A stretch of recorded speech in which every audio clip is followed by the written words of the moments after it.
পূর্ণিমা তিথি। এমনই একটা মহতি দিনে আমার ভগবান গোলকের সিংহাসন শূন্য করে এই মাটির পৃথিবীতে একটা মাটির ঘরে শচী গর্ভ সিন্ধু মাঝে ভগবান আমার উদয় হলেন। এখন বলার বিষয় সেটা হলো এই, একটা সময় মানে বেশ কিছু বছর আগে, তখন আমরা খুবই ছোট, সেই সময় কীর্তনটা হতো মা ভক্তির উপরে দাঁড়িয়ে।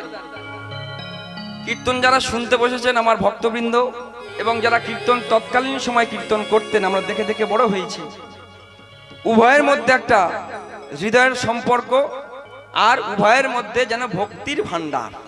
কীর্তনিয়ার মধ্যেও ভক্তিভাব, ভক্তের মধ্যেও ভক্তিভাব। কিন্তু দিনের পরিবর্তনের সাথে সাথে আপনাদের মধ্যে সেই ভক্তিভাবটা রয়ে গেছে, কিন্তু এই আমাদের মতো কীর্তনিয়া যারা আমরা, আমাদের মধ্যে থেকে সেই ভক্তিভাবটা আস্তে আস্তে দূরে সরে গেছে। এখন এসছে কি যুক্তি। কীর্তন নির্ভর করে ভক্তি মার্গের উপরে, কিন্তু তার থেকে সরে গিয়ে আমরা এসে দাঁড়িয়েছি এখন যুক্তির উপরে, যে ভগবান আছেন কিনা বা উনি ভগবান কিনা এটাকে যুক্তি দিয়ে বলে বোঝাতে হবে। একটা সময় এটা ছিল না, কারণ ভগবান কোনোদিন যুক্তি দিয়ে তাকে পাওয়া যায় না, তাকে পেতে গেলে ভক্তি দিয়ে তাকে পেতে হয়।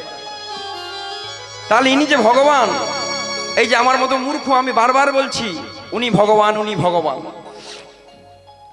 কথা আমার কথা নয়। এই যে ভগবানকে এই বিড়ম্বনায় পড়েছিলেন একজন মুনি, যার চরণ চিহ্ন আজও আমার ভগবান হৃদয়ে ধারণ করে আছেন, মহামুনি ভৃগু। আর কলিযুগে এসে দাঁড়িয়ে আমার অদ্বৈত আচার্য এই শচীগর্ভ সিন্ধু মাঝে হতে যখন একের পর এক একটা একটা করে সন্তান আসছে, অদ্বৈত আচার্য প্রতিবারে মনে মনে ভাবে এই বুঝি আমার ভগবান এলেন। কথাগুলো খুব মন দিয়ে শুনবেন, প্রয়োজন আছে বর্তমান দিনে দাঁড়িয়ে। তার প্রতি যদি আমার ভক্তি শ্রদ্ধা যদি না থাকলো, তাহলে কীর্তন শুনে হলোটা কি? কথা আমার নয়, কথা কার? অদ্বৈত আচার্য। প্রতিবারে উনি মনে ভাবলেন এই বুঝি এলেন, এই বুঝি এলেন। কিন্তু ভগবান তো এত চারটিখানি বিষয় নয়। বর্তমান দিনে দাঁড়িয়ে কত ভগবান, তাই না? যে যার মতো ভগবান হয়ে গেছি আমরা। তো উনি কি করলেন? মনে মনে চিন্তা করলেন, ভগবান যদি হন, যিনি ভগবান হবেন তিনি আমার প্রণাম সহ্য করার ক্ষমতা তার মধ্যে থাকতে হবে। কারণ অদ্বৈত আচার্য উনি কে? সাক্ষাৎ ভোলানাথ শঙ্কর। তাই প্রতিবার যখন শচীগর্ভ সিন্ধু মাঝে হতে যখন একটার পর একটা সন্তান আসছে, অদ্বৈত আচার্য পরীক্ষা নিচ্ছেন যে কে ভগবান। প্রতিবারে গিয়ে সাষ্টাঙ্গে, একদম সাষ্টাঙ্গে প্রণাম। সন্তান মায়ের কোলে, চরণটা যেদিকে আছে সেই দিকে মাথা করে অদ্বৈত আচার্য সাষ্টাঙ্গে প্রণাম দিলেন। আর যেই না প্রণাম দিলেন, কোলে থাকা অবস্থায় সন্তান ছটফট করতে করতে অদ্বৈত আচার্য হেসে বললেন, না না না, তুমি ভগবান হতে পারো না। এমনই ভাবে এক এক করে 8খানা সন্তান। মা শচী দেবী অদ্বৈত আচার্যের কাছে করজোড়ে বললেন, প্রভু আমি তো মা, জগতের উদ্ধারের জন্য, জগৎ কল্যাণের জন্য আমি জানি আপনি ভগবানকে আহ্বান জানিয়েছেন, তিনি আসবেন, কিন্তু প্রতিবারের পরীক্ষা আমার কাছে কেন নিচ্ছ? আমার যে কলশূন্য হয়ে যাচ্ছে। বললেন, মা রে, এই জগৎ উদ্ধারের জন্য, জগতের ভালোর জন্য। এ তো সবে পরীক্ষা শুরু রে মা, এর থেকে আরো অনেক বড় কঠিন পরীক্ষা তোকে দিতে হবে, তুই প্রস্তুত থাক। এত তাড়াতাড়ি তুই ভেঙে পড়িস না। আটখানা সন্তান চলে গেল কেন? অদ্বৈত আচার্য প্রণাম করেছিল, সহ্য করতে পারেনি। তারপরে এলেন কে?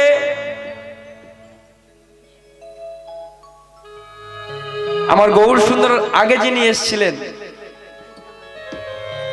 বিশ্বরূপ। ওমা, উনি তো আর সাধারণ কেউ ছিলেন না, শেষনাগের অবতার। সাষ্টাঙ্গে যখন প্রণাম দিলেন, উনি মারা গেলেন না, কিন্তু সেই প্রণাম সহ্য করতে না পেরে উনি সংসার পরিত্যাগ করে চলে গেলেন। দশম গর্ভ আমার গৌর সুন্দর এলেন। গৌর সুন্দর যখন এসেছে, মা আমার কোলে করে নিয়ে বসে আছে। অদ্বৈত আচার্য এসে উঠানে দাঁড়িয়েছে। মারে, আমি এসেছি, আমি এসেছি। মা আমার তাড়াতাড়ি করে আঁচল ঢাকা দিয়ে নিয়েছে। আমরা চরণে পড়ি। আমি যে আর সহ্য করতে পারছি না, একটার পর একটা সন্তান আপনার প্রণাম সহ্য করতে না পেরে আমার কোল ছাড়া হয়েছে। এই সন্তানটা অন্তত আমাকে ভিক্ষা স্বরূপ দিন, আর যে আমি মা হতে পারবো না, এইটুকু দয়া কৃপা অন্তত আমার প্রতি করুন।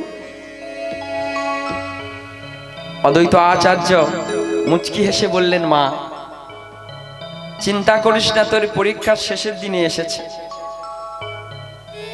তোর কান্না দেখে, তোর চোখের জল দেখে আমি গলে যাব না।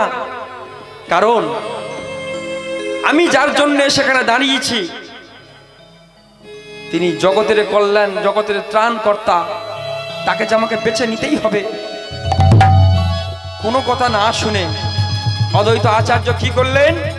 ওই গৌর সুন্দরের চরণ যেদিকে আছে সেদিকে সাষ্টাঙ্গে প্রণাম দিয়ে দিলেন। সমবেত শুধু ভক্তমণ্ডলী, ভক্তিমতী মায়েরা, একটা 80 বছরের বৃদ্ধ সাষ্টাঙ্গে প্রণাম দিয়েছে, আর সদ্যজাত সন্তান একটা শিশু মায়ের কোলে শুয়ে মুচকি হেসে বললেন, অদ্বৈত চিনতে পারলি না? হ্যাঁ, তুইও আমায় ভুলে গেলি? বেশ, আয় আয়, আমি তোকে চিনিয়ে দিই যে আমি ভগবান। যেই কিনা সাষ্টাঙ্গের প্রণামে জানিয়েছে, আমার গৌর সুন্দর অদ্বৈত আচার্যের মস্তকের উপর নিজের বাম পদাখানা তুলে দিয়েছে। নিতাই গৌরী কৃষ্ণ প্রেমানন্দ, হরি বল হরি বল। আর যেই কিনা নিজের বাম পাটা মস্তকে তুলে দিয়েছে, অদ্বৈত আচার্য তাড়াতাড়ি করে সেই মস্তকে চরণখানা জড়ায় ধরেছে। এই তো এসেছে। ওগো নদিয়াবাসী, তোমরা উলুধ্বনি দাও, তোমরা জয়ধ্বনি দাও। এই তো আমার ভগবান এসেছে। আর চিন্তা করো না, আর চিন্তা করো না। খুব শিগগির এই জগৎ পরিত্রাণ পাবে। প্রভু এলে তো এলে, এত দেরি করে এলে। তাকিয়ে দেখো, তাকিয়ে দেখো জগতের কলিহত জীব, যারা কিনা ভক্তিহীন, ভক্তি শ্রদ্ধা হারিয়ে, যাদের গুরু জ্ঞান নেই, পিতামাতার জ্ঞান নেই, আত্ম অহংকারে পরিপূর্ণ হয়ে কলিহত জীব পাপে যে ডুবে গেল। প্রভু এত দেরি করে এলে। ভগবান বললেন, অদ্বৈত সব জিনিসের একটা নির্দিষ্ট সময় নির্ধারণ করা থাকে, তার আগে কেউ আসবে না, পরে কেউ আসবে না, সবকিছু সময় বিশেষ। চিন্তা করো না, এসে যখন পড়েছি এর পরিত্রাণ আমি করে দিয়ে যাব। অদ্বৈত আচার্য যেমন কোষ্ঠী পাথরে সোনাকে ঘষে নিয়ে পরীক্ষা করা হয় ওটা অরিজিনাল সোনা কিনা, তদ্রূপ আমার এই ভগবানকে যারা আমার মতো মূর্খ, যারা যারা আমরা একে ভগবান বলছি, নাকি যারা আমরা ভগবান বলি, প্রণাম করি, শ্রদ্ধা করি, যারা যুক্তিবাদী তাদের কাছে আমরা মূর্খ। যদি তাই হয়ে থাকি, আমি জনমে জনমে যুগে যুগে এমন মূর্খ যেন হতে পারি। হে মাধব, তুমি আমায় কৃপা করো। তাত্ত্বিক কবি বললেন, শোনো, প্রত্যেকটা দেবতা যাদের স্বরূপ তোমরা দেখছো, যাদেরকে তোমরা প্রণাম করো, আমরা গিয়ে তো একবার প্রণাম করি। তাত্ত্বিক কবি বললেন, শোনো, যত দেবদেবী আছে সবাইকে তোমরা একবার প্রণাম জানাও, ঠিক আছে, কিন্তু আমার গৌরচাঁদকে যখন তোমরা প্রণাম করবেন, মায়েরা ভালো করে জেনে নিন, গৌরচাঁদকে যখন তোমরা প্রণাম করবে একবার নয়, দুবার। কেন? বলেন, উনি একা নন, উনি দুয়ে এক হয়েছে, দুয়ে এক হয়েছে। এখন যুক্তিবাদীদের প্রশ্ন, এটা হয় কেমন করে? এটা সম্ভব? দুটো দেহ জোড়া লাগে? তাত্ত্বিক কবি একটা উদাহরণ দিলেন, শোনো, ভগবান তো অনেক বড় বিষয়। মায়েরা এদিকে আপনারা ঘুগনি খান? ঘুগনি হ্যাঁ খান? দু একজন খান নাকি? ঘুগনি খাও, বাহ, ভালো। আচ্ছা, মটর দেখেছেন? মটর, হ্যাঁ, আচ্ছা, জলে দিলে ও কি ফুলে ওঠে না চুপসে যায়? হ্যাঁ, মটর বা ছোলা জলে দিলে ফুলে ওঠে না? আচ্ছা, কাঁচা অবস্থায় ওটা ছাড়াতে বেশি কষ্ট, না জলে দিলে ভিজে ফুলে গেলে ছাড়াতে সুবিধা হয়? কোনটা? জলে দিলে সুবিধা হয়।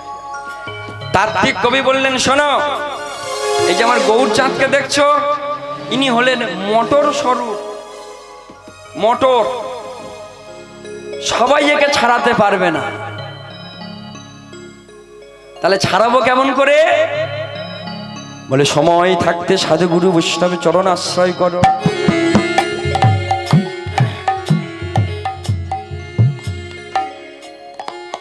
হরিনামকে আশ্রয় করো।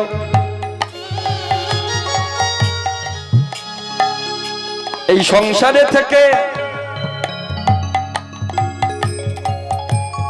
সংসারের পাঁক তোমরা গায়ে মেখো না। যদি সংসারের পাঁক মেখে থাকো, হ্যাঁ,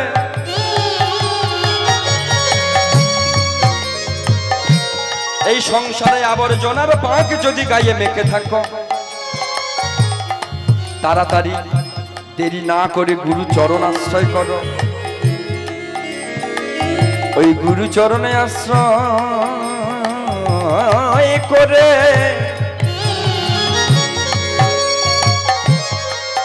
হরিনাম কর্ণ কুহরে নিয়ে এই দেহ জমিতে বীজ বপন করো। দেহ জমিতে যখন বীজ বপন হয়ে গেল, অনেকে বলে গুরু দীক্ষা, ও আবার আসতে বলে কানে কানে ফিস ফিস, মাসে মাসে চাঁদা দিস, এই তো গুরু দীক্ষা না। তবে হ্যাঁ, বর্তমান দিনে দাঁড়িয়ে আসলের থেকে এখন নকলের ভাগটা অনেক বেশি। চেনা বড় দায়, তাই না? চেনা বড় দায়। তাহলে গুরু করবো কাকে? বলে যার গুরুত্ব আছে তাকে গুরু করো। যার গুরুত্ব আছে, যার সাথে মিশে আমি কিছু শিখতে পেরেছি, জানতে পেরেছি, আলোর পথ দেখেছি, তাকেই গুরুকরণ করো। গুরুকরণ করব কেন? এই যে 3.5 দেহ পতির জমি, তার এই পতির জমি যেমন জমি পড়ে থাকলে যেমন এই মাঠ পড়ে আছে, আমি যদি বর্ষাকালে যে সময় ধান রোপণ করা হয়, ওই সময় যদি আমি বীজ বপন না করে সময় মতো যদি কাস্তে হাতে করে নিয়ে চলে আসি, আমি কি ধান পাবো? কি মায়েরা, কি বাবা ধান পাবো কি কি পাবো আগাছা না কি সব বলে ওগুলো পাবো না। এই যে 3.5 হাত দেহ পতির জমি, তাহলে এই জমিতেও বীজ বপনের প্রয়োজন আছে। যদি বীজ বপন না করি আমরা ফসল পাবো না। আচ্ছা ফসল বীজ তো বপন করে দিয়ে গেলাম, আর জমি ধারে বারে এলাম না, জল দিলাম না, সার দিলাম না, যত্ন আস্তি করলাম না, তাহলে কি ফসল হবে? বলে সেটাতেও হবে না। তাহলে গুরু দীক্ষা তো নিলাম, লোক দেখানো গুরু দীক্ষা নিলাম, কিন্তু কাজের কাজ কিছু করলাম না। ও দীক্ষার তোমার প্রয়োজন নেই। সময় মতো কি করতে হবে? বলে বীজ যখন বপন হলো,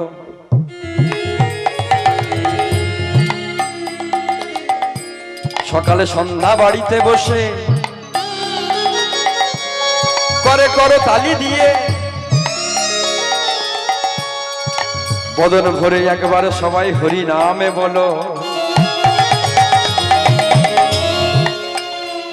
যেমন এই প্রতিটি জমিতে ডেলিভারি পাইপ দিয়ে জল সিঞ্চন করা হয়, তার ঠিক কবি বললেন শোনো শোনো, এ তো একটা ডেলিভারি পাইপ, কিন্তু ভগবান আমাদেরকে দুখানা ডেলিভারি পাইপ দিয়ে রেখেছে। হা কৃষ্ণ তোমারে হলাম বলে গো গৌর প্রেমানন্দ হরি বল। কৃষ্ণ হে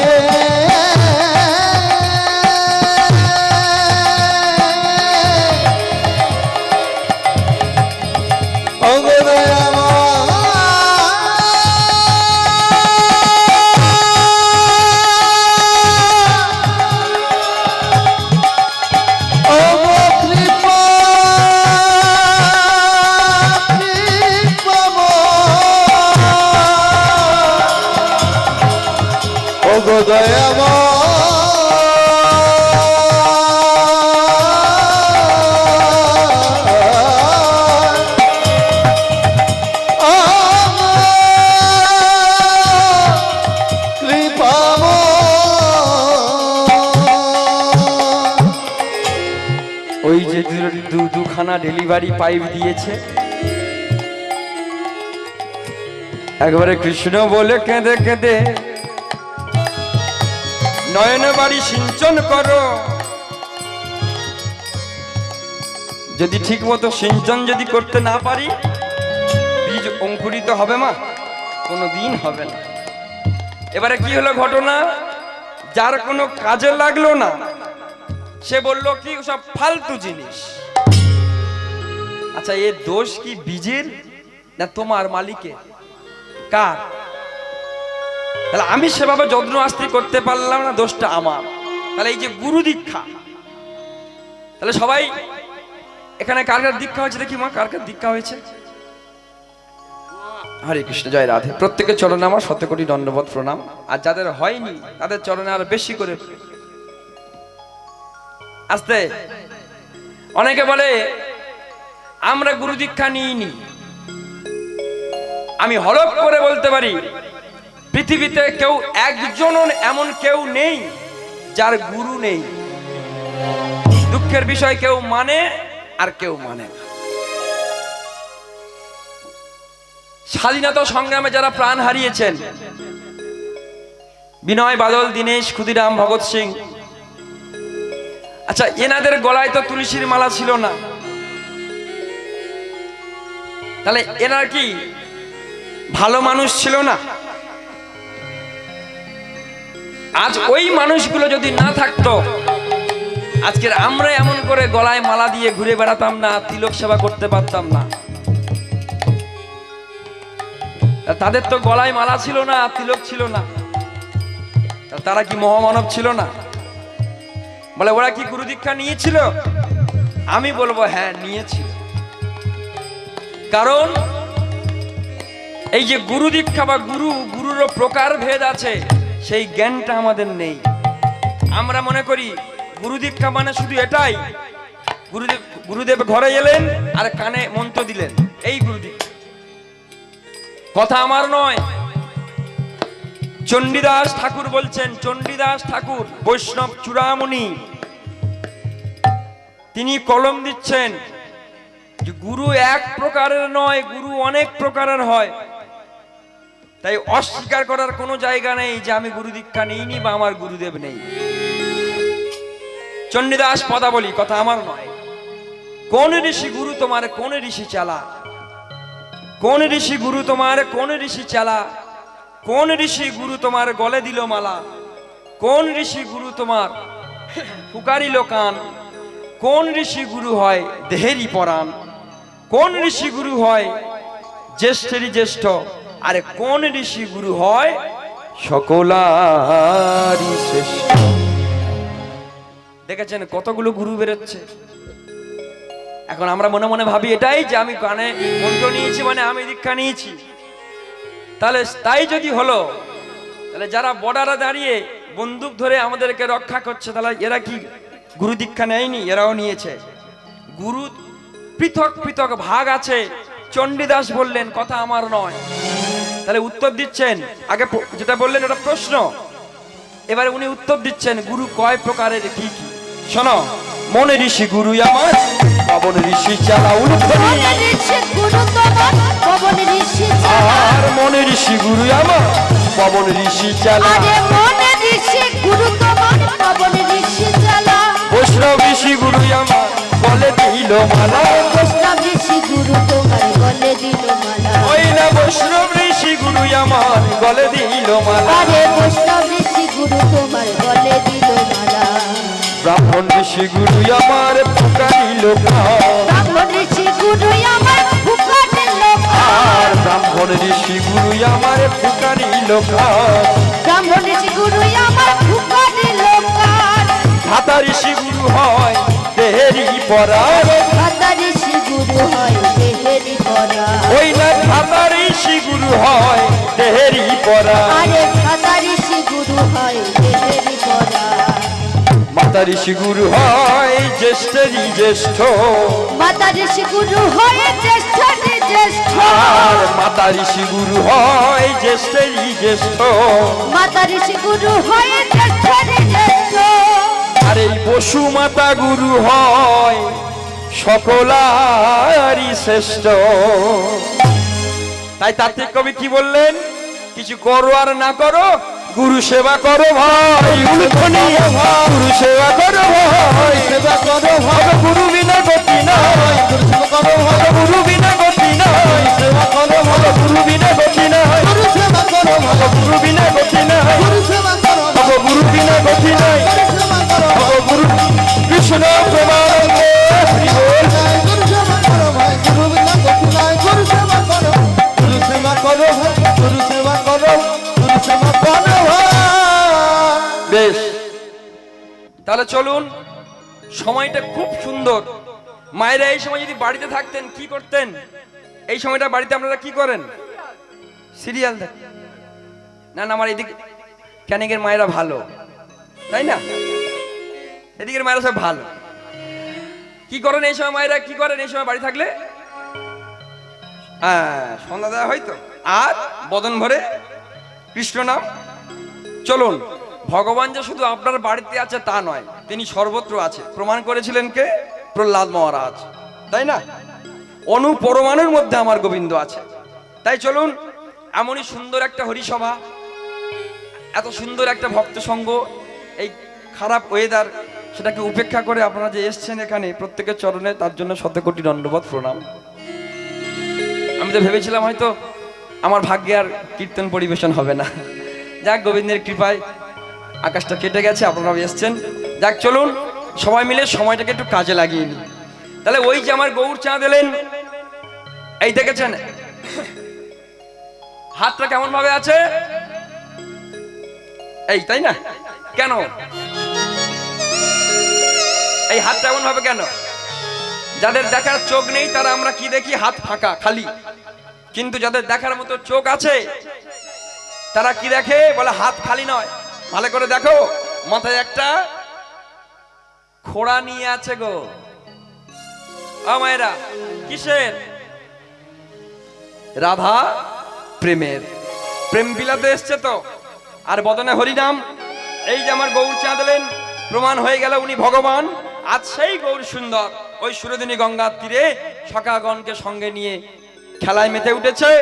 আর বদনে তার হরি নাম সংকীর্তন। তাই চলুন আজ আমার গৌরচাঁদের সাথে আমরা একটু খেলা খেলতে পারি তো?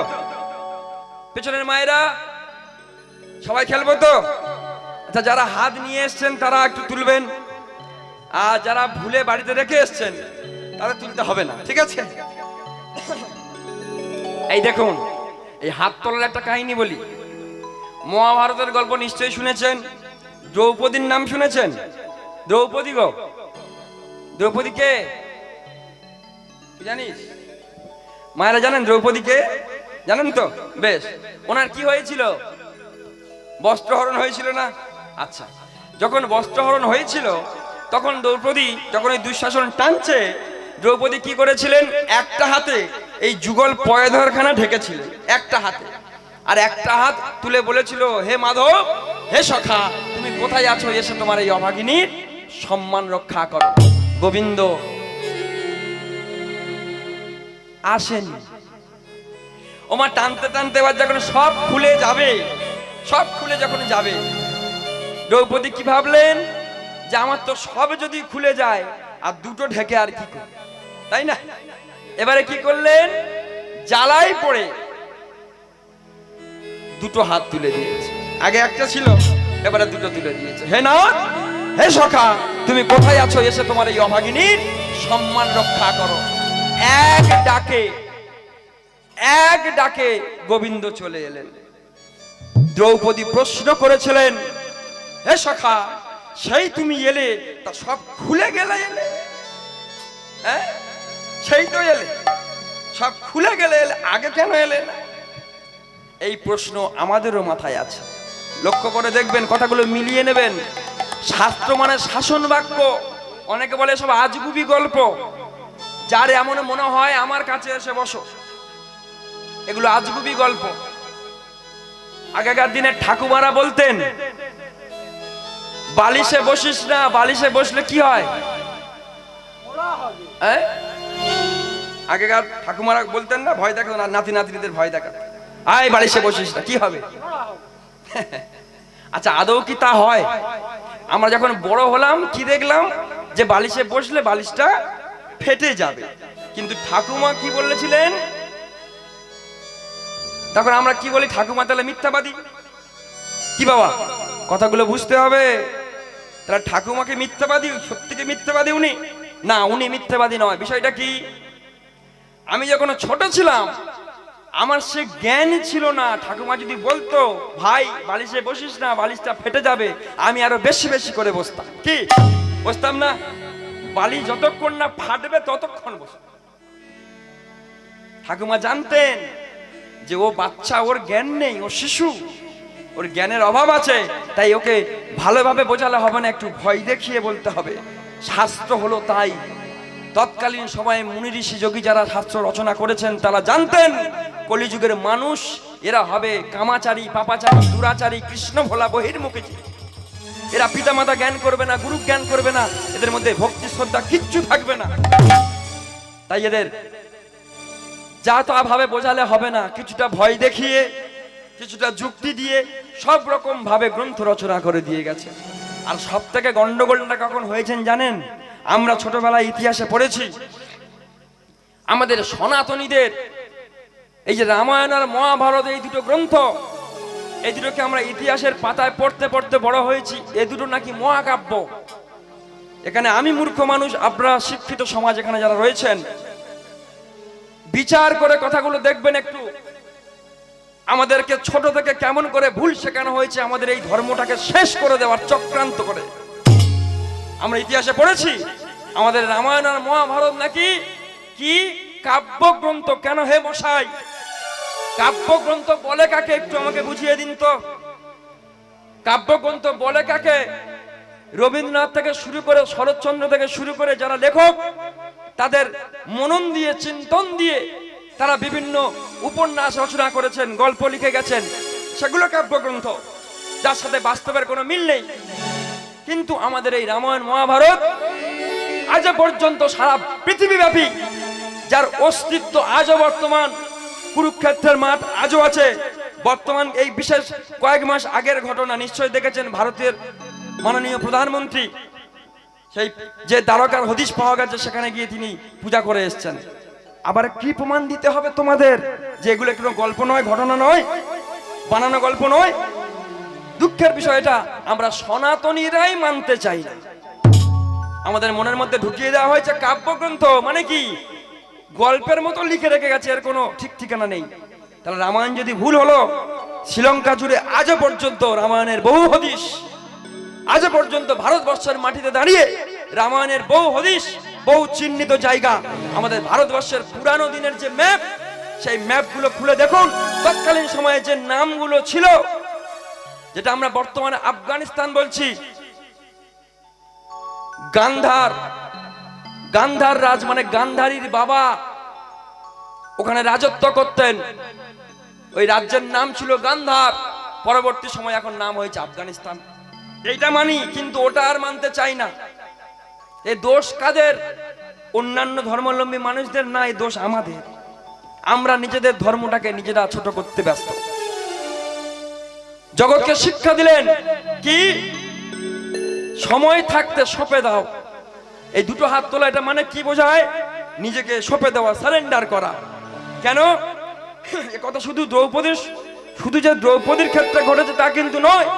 ওই যে বামে দাঁড়িয়ে দেখছেন আমার শ্রীমতী রাধারানী, যখন পশরা মাথায় করে নিয়ে মথুরার হাটে যাচ্ছিল, ভগবান আমার দাঁড়িয়েছিল পথ আটকে, কি পারের কড়ি দাও তবে আমি যেতে দেব। রাধারানীকে পর্যন্ত ছাড় দেয়নি, পারের কড়ি দাও।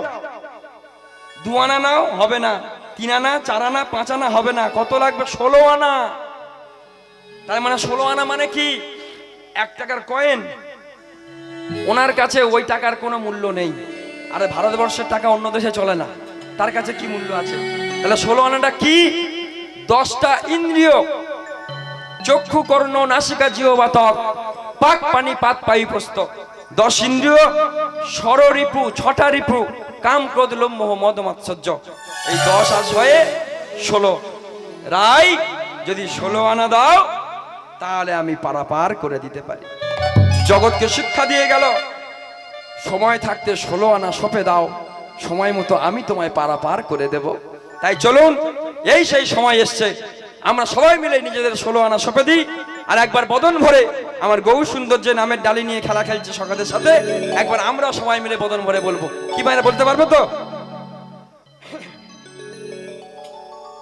2-4 জন বলবেন নাকি? বাকিগুলো বলতে পারবেন না? কষ্ট হবে? বেশ, মায়ের একটু উলুধ্বনি, হরিধ্বনি, জয়ধ্বনি করবেন, আর বাবাদের বলবো একটু জয়ধ্বনি করবেন। করে তালে দিতে দিতে সবাই মিলে আমরা একটু সেই হরিনাম, মধুমাখা হরিনাম আমরা একবার বদন ভরে বলবো সবাই মিলে। গৌর প্রেমানন্দে হরি বল, হরি বল।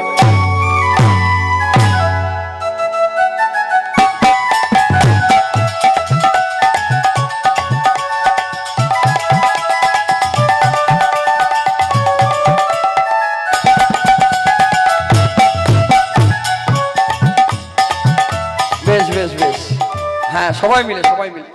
আরে এই তো বৃন্দাবন, কি সবাই মিলে বলে হরে কৃষ্ণ হরে কৃষ্ণ। বলে করে পাওয়ার নাম কিন্তু কৃপা। কৃপা পেতে গেলে কিছু করতে হবে, তাই না? বসে থাকলে বাড়ি ভাত হবে, মুখে আসবে, কর্ম করতে হবে না? তো গোবিন্দের কৃপা পেতে গেলেও কিছু কর্ম করতে হবে। কর্মটা কি? এই সেই কর্ম। হরে কৃষ্ণ হরে কৃষ্ণ, কৃষ্ণ কৃষ্ণ হরে হরে, হরে রাম হরে রাম। সবাই মিলে রাম রাম হরে হরে। উলুধ্বনি। হরে কৃষ্ণ হরে কৃষ্ণ, কৃষ্ণ কৃষ্ণ হরে হরে, হরে রাম হরে রাম, রাম রাম হরে হরে। হরে কৃষ্ণ হরে কৃষ্ণ, কৃষ্ণ কৃষ্ণ হরে হরে, হরে রাম হরে রাম, রাম রাম হরে হরে। হরে কৃষ্ণ হরে কৃষ্ণ, উলুধ্বনি উলুধ্বনি। কৃষ্ণ কৃষ্ণ হরে হরে, হরে রাম রাম রাম হরে হরে। সবাই মিলে হরে কৃষ্ণ হরে কৃষ্ণ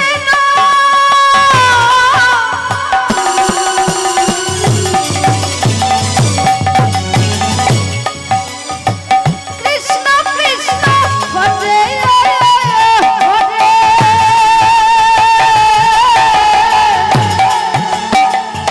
হরে রাম রাম রাম হরে হরে হরে কৃষ্ণ গৌর প্রেমানন্দে হরি বল।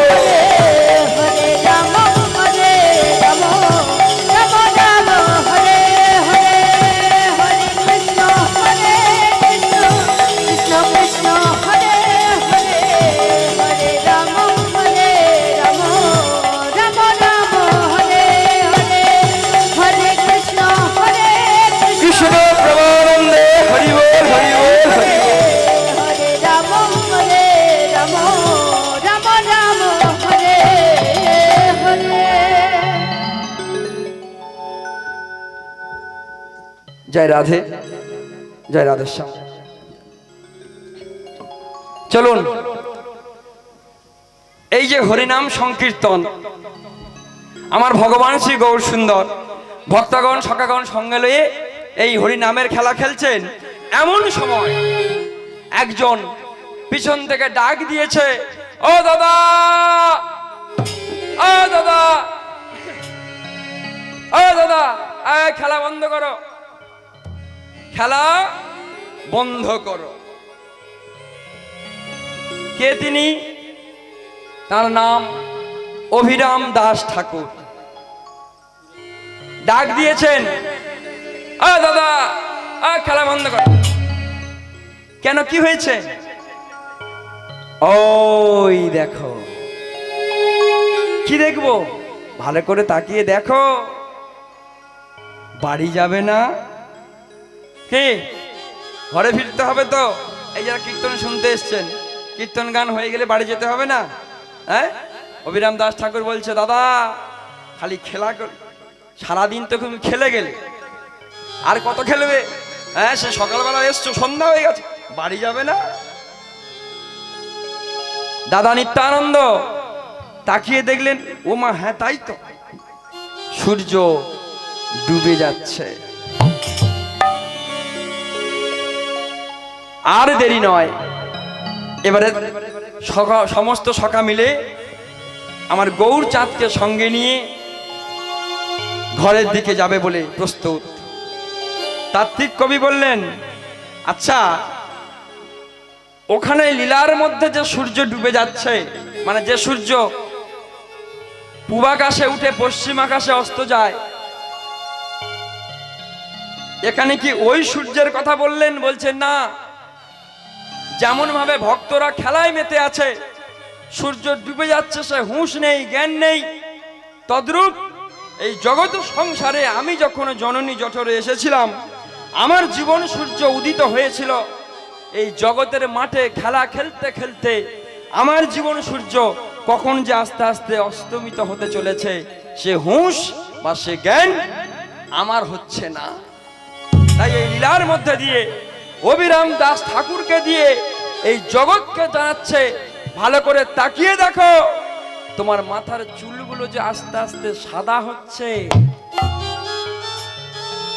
গায়ের চামড়াগুলো সব নোল হয়ে যাচ্ছে, চোখে কম দেখছো, দাঁতগুলো পড়ে যাচ্ছে, তার মানে কি বুঝে নাও, তোমার সূর্য অস্তমিত।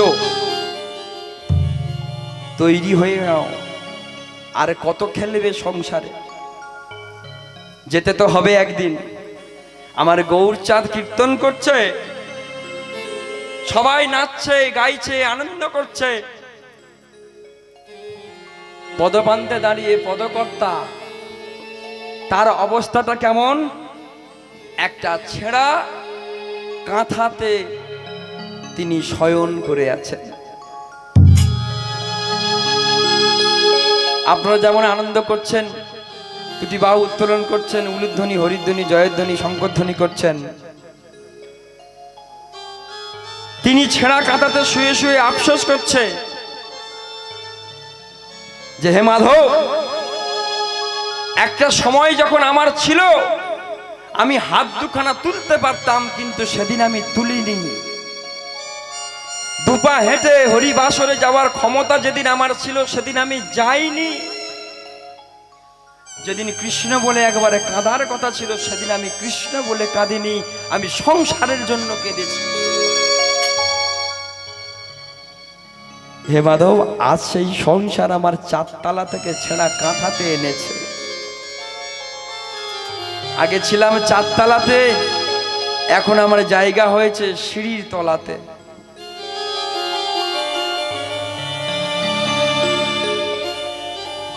যতদিন আমার গায়ে জোর ছিল ততদিন আমি তোমায় চিনতে পারিনি। জীবনে অনেক ভুল করেছি মাধব। তুমি যেমন তোমার সখাদের নিয়ে তুমি গৃহমুখে চলেছ, পারো না আমাকে নিয়ে যেতে? তুমি যেমন সব ভক্তকে যেমন পারাপারের দিকে নিয়ে চলেছ,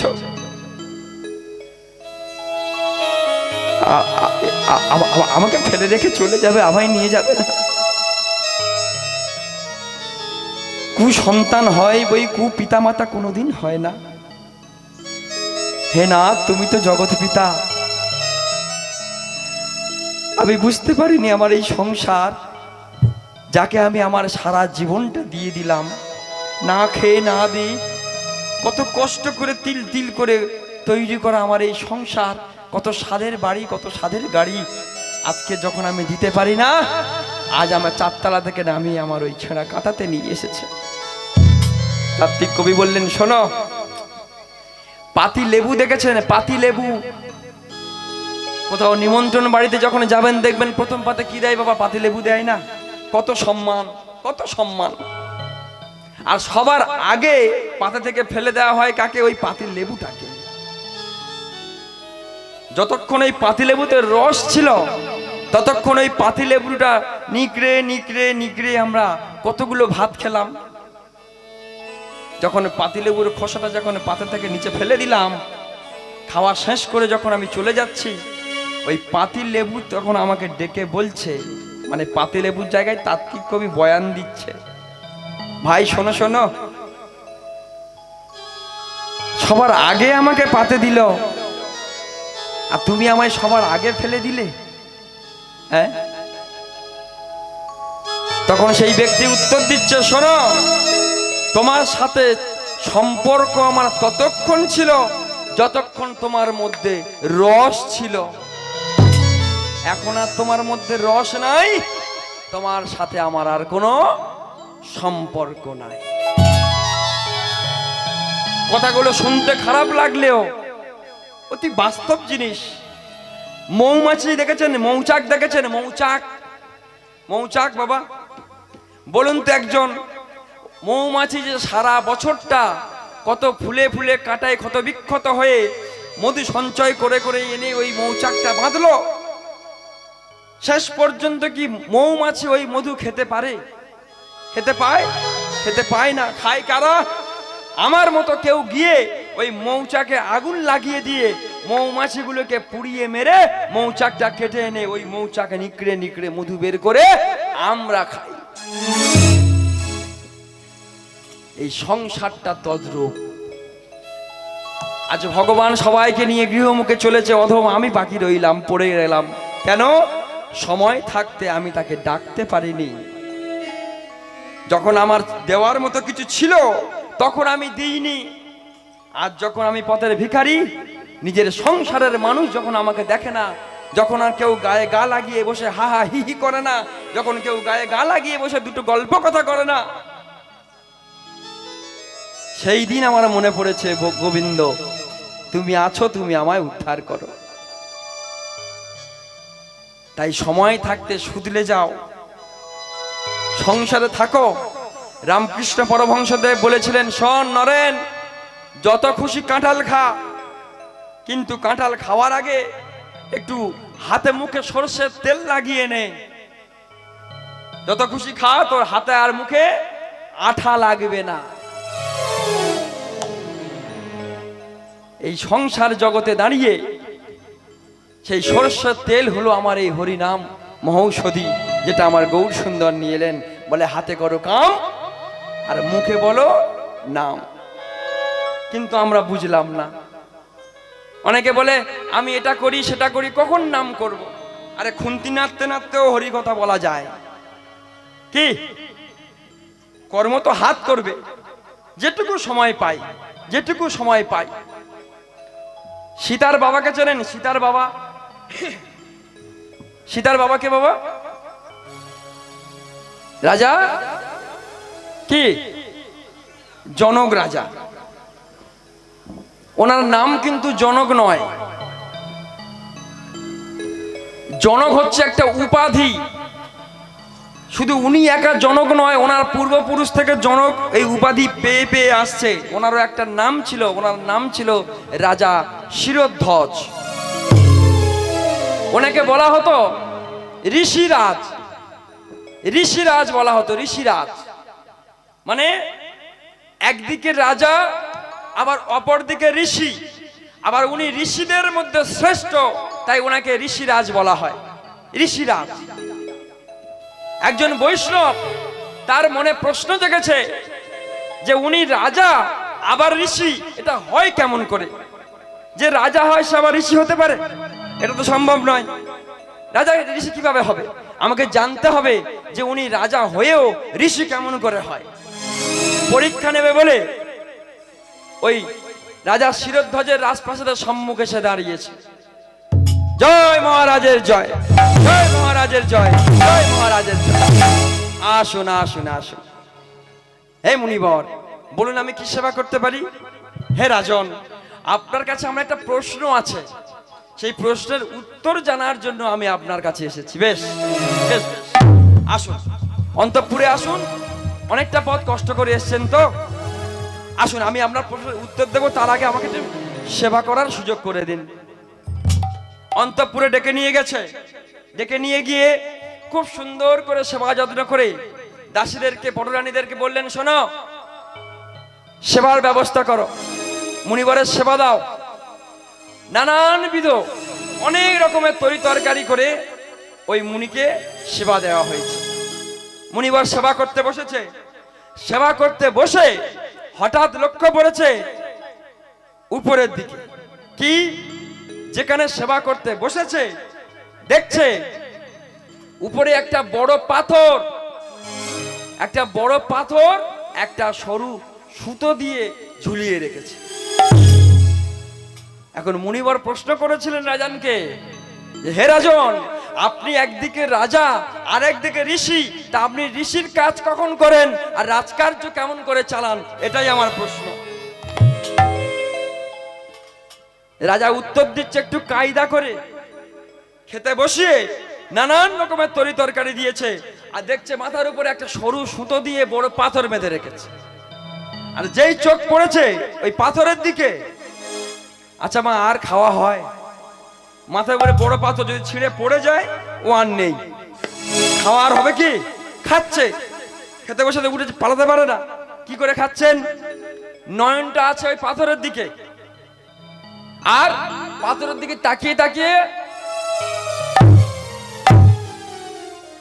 এখান থেকে একটু, ওখান থেকে একটু, ওখান থেকে লক্ষ্যটা কিন্তু মানে যদি একটু ছিঁড়ে পড়ার তাল নাই ও উঠে পালাবে, কিন্তু ছিঁড়ল না, খাওয়াটা হয়ে গেল।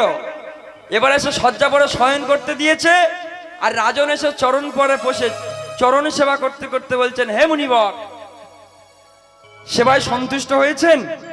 মুনিবর বললেন, সেবা তো করলাম বাবা, হ্যাঁ সন্তুষ্ট হয়েছি। সংকোচ দেখাচ্ছেন। রাজা বললেন, মুনিবর সেবা তো করেছেন, আচ্ছা আপনার প্রশ্নের উত্তর আমি দেব, যে আমি একদিকে রাজা কিভাবে, একদিকে মুনি কিভাবে। আমার একটা প্রশ্ন, হে মুনিবর, আপনি তো সব রকম সেবা করেছেন, আচ্ছা বলুন তো সেবাতে কি কি তরকারি ছিল? মুনিবর বললেন, তা তো বাবা জানি না। কেন? এবারে একটা সত্যি কথা বলি, সেবা তুমি যেখানে করতে বসিয়েছিলে আমার উপরে একটা বড় পাথর একটা সরু সুতো দিয়ে বাঁধা ছিল। আমি সেবা করছিলাম বটে, কিন্তু আমার লক্ষ্য ছিল পাথরের দিকে। সেবা সবকিছু করেছি, কিন্তু কি সেবা করেছি আমি বলতে পারবো না। কেন? লক্ষ্য আমার ওই সেবার দিকে ছিল না, লক্ষ্য ছিল পাথরের দিকে। তাহলে আমার উত্তর হয়ে গেছে। এবারে রাজন, আপনি আমার উত্তরটা দিন যে আপনি একদিকে রাজা একদিকে ঋষি কিভাবে? রাজন হেসে বললেন, হে মুনিবর, আমি আপনার উত্তর দিয়ে দিয়েছি, আপনি হয়তো বুঝতে পারেননি। উত্তর দিয়ে দিয়েছেন? হ্যাঁ, আমি তো বুঝতে পারিনি, একটু বুঝিয়ে বলুন। তবে শুনুন, আপনি যেমন সেবা করতে বসে বলতে পারলেন না যে কি কি সেবা করেছেন, আপনার লক্ষ্য ছিল পাথরের দিকে, আমি তেমন রাজ সিংহাসনে বসে প্রজা পালন করি, ঠিক কথা, কিন্তু আমাকে যদি জিজ্ঞাসা করা হয় আমার রাজকোষে কত অর্থ আছে মুনিবর, আমি বলতে পারবো না। কেন? আমি সিংহাসনে বসে থাকি জনগণকে সেবা করার জন্য, কিন্তু আমার মন সদা সর্বদা আমার গোবিন্দ চরণে, নিতাই গৌর কৃষ্ণ প্রেমানন্দে হরি বল হরি বল। তাই বললেন, শোনো, সময় থাকতে ব্যাগপত্র গুছিয়ে নাও, ওই দেখো আমার গৌর সুন্দর চলেছে।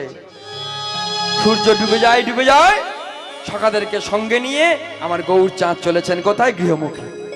পদকর্তা পদে দাঁড়িয়ে কলম ধরলেন, দিবয়ব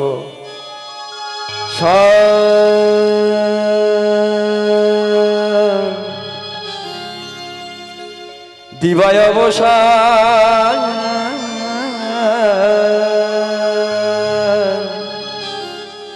হেরি গোরা গোরা গৃহেতে চলে।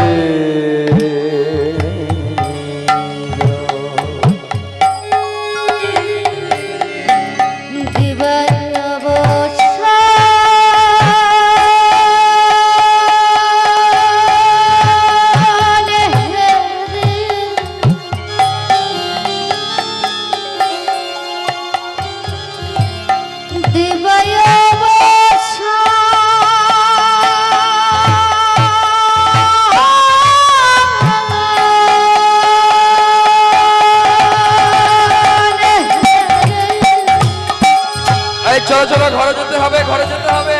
গোটা গৃহেতে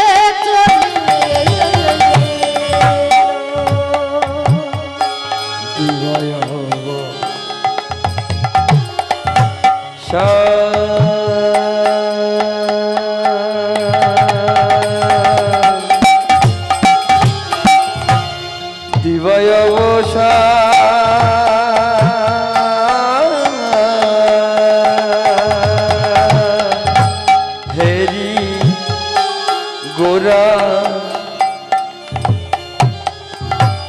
গৃহেতে চলে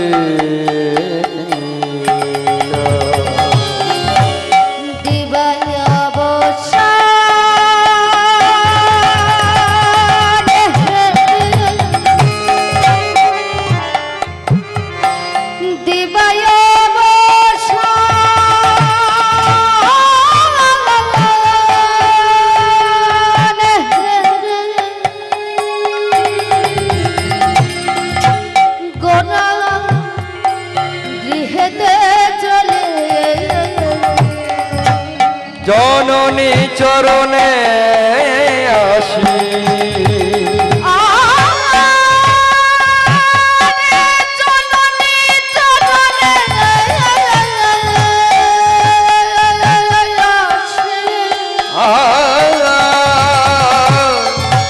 জননী চরণে আসি গোরায় আমার প্রণাম করে।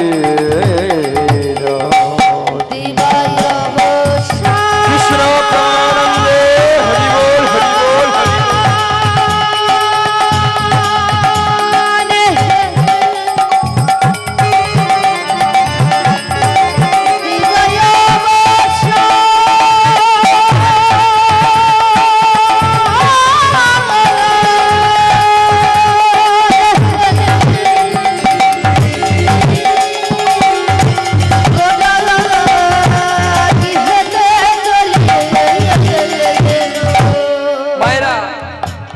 গৌচাঁদকে নিয়ে আমার নিতাই দাদা ঘরে ফিরেছে।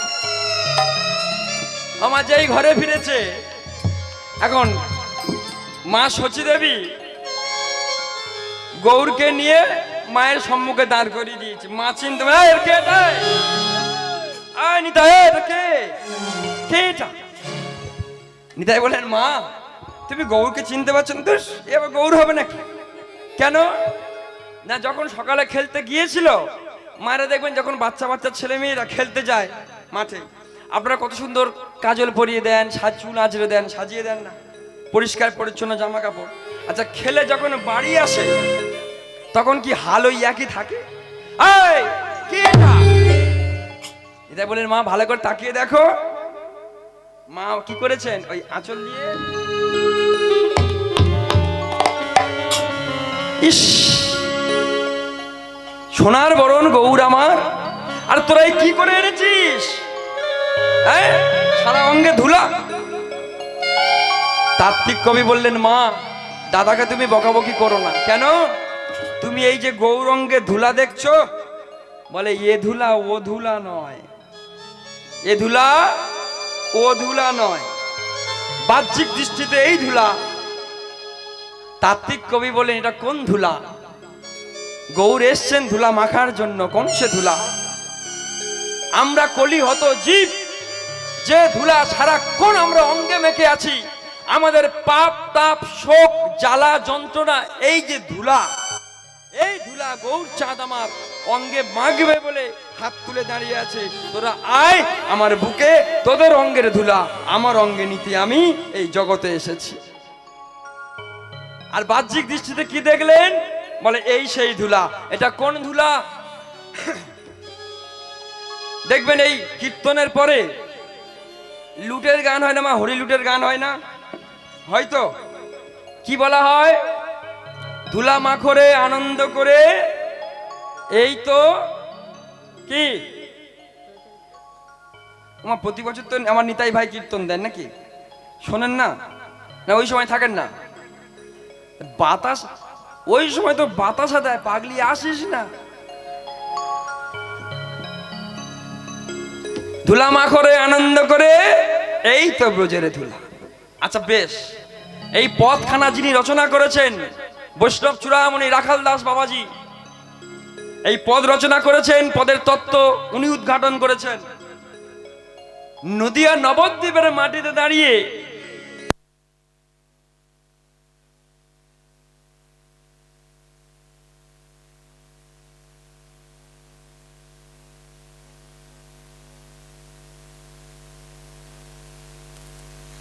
মাটিতে ব্রজের ধুলাটা এলো কোথা থেকে? যদি সময় পাই আমি আসছি পরে। মা আমার নিতাই দাদাকে বকাবকি করছে, এই কি অবস্থা করে এনেছিস? ছি ছি, আমার ভরসা টুকটুকে ছেলে আর ধুলাই এই। তাত্ত্বিক কবি বললেন, মাগো আমরা এই যে সংসারবদ্ধ জীব, সংসার করতে গিয়ে আমরা সংসারের যে ধুলা আমরা গায়ে মেখে বসে আছি, ও তো এসেছে ওই ধুলা মাখবে বলে। ও যদি না মাখে আমাদেরকে উদ্ধার করবে কি? আমাদেরকে উদ্ধার করবে ভগবান গৌর সুন্দর।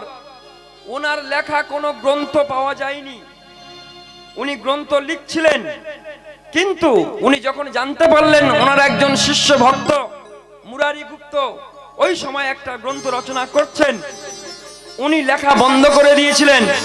কিন্তু ওনার লেখা কিছু পর্চা পাওয়া গেছে, যে পর্চাতে প্রথম উনি আমার গৌরচাঁদ বলে গিয়েছেন যে কীর্তন করলে বা কীর্তন শ্রবণ করলে এর উপকারিতা কি আছে। গৌর সুন্দর প্রথম কলম দিলেন, চেত দর্পণ মার্জনম ভব দাবাগ্নি নির্বাপনম। পেটের ব্যথা হলে ছুটে গিয়ে আমরা ডাক্তারের কাছে যাই, ওষুধ খাই, সেরে যায়। কি মাথা যন্ত্রণা হলে ডাক্তারের কাছে যাই, ওষুধ খাই, সেরে যায়। কিন্তু বলুন তো মা, চরিত্র বদলানোর কোনো ওষুধ আছে?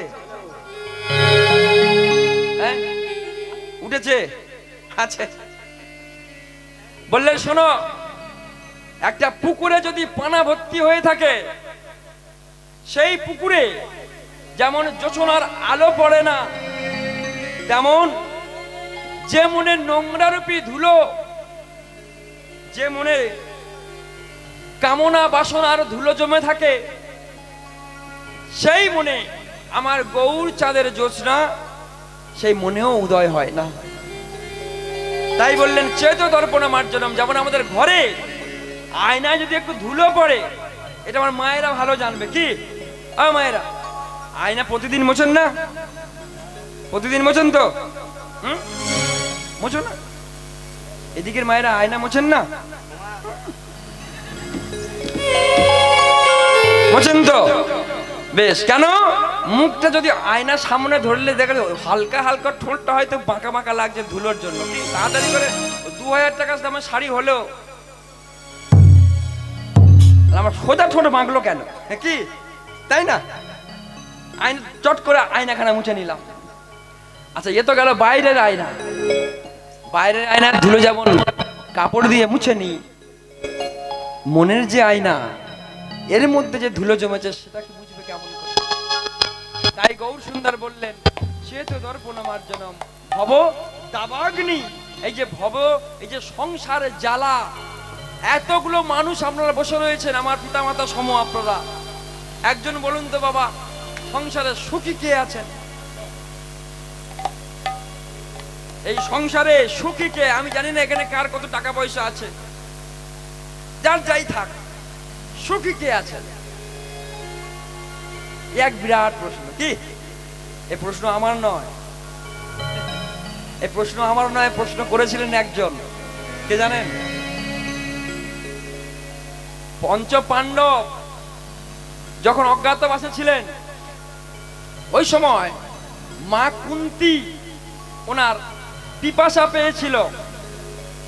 পিপাসা পাওয়ায় সন্তানদেরকে ডেকে বললেন, বাবা আমার খুব পিপাসা পেয়েছে, একটু জল এনে দিন। যুধিষ্ঠির কি করলেন? সহদেবকে বললেন, ভাই একটু যাও, তাড়াতাড়ি একটু জল নিয়ে আয় মায়ের জন্য। নকুল সহদেব চলে গেলেন। খুঁজতে খুঁজতে দেখলেন একটা সুন্দর সরোবর, পরিষ্কার ফটিকের ন্যায় জল। আর দেরি করলেন না, একটা বড় পাতা ছিঁড়ে নিয়ে খোল মতো তৈরি করে ওই জল সবাই নিতে যাবে, একজন উপর থেকে ডাক দিয়ে যায়, জল স্পর্শ করবেন। সহদেব তো অবাক যে আমি পঞ্চ পাণ্ডবের একজন, আমার হাতে তরবারি পড়লে বড় বড় রথী মহারথী ভয় পায়, আর আমাকে ডেকে হুঁশিয়ারি দিচ্ছে কে তুমি? হে, আচ্ছা আমি তো কোনো অপরাধ করিনি, আমি জল নিচ্ছি, সবাই তুমি জল। চারিদিক তাকিয়ে দেখলো কেউ কোথাও নেই। হঠাৎ উপরের দিকে তাকিয়ে দেখলো একটা বক পাখি। বক, আমার বক চেনেন? বক চেনেন না? আচ্ছা মায়ের একটা মনের কথা, আচ্ছা কালো বলে কি তোদের পছন্দ হয়?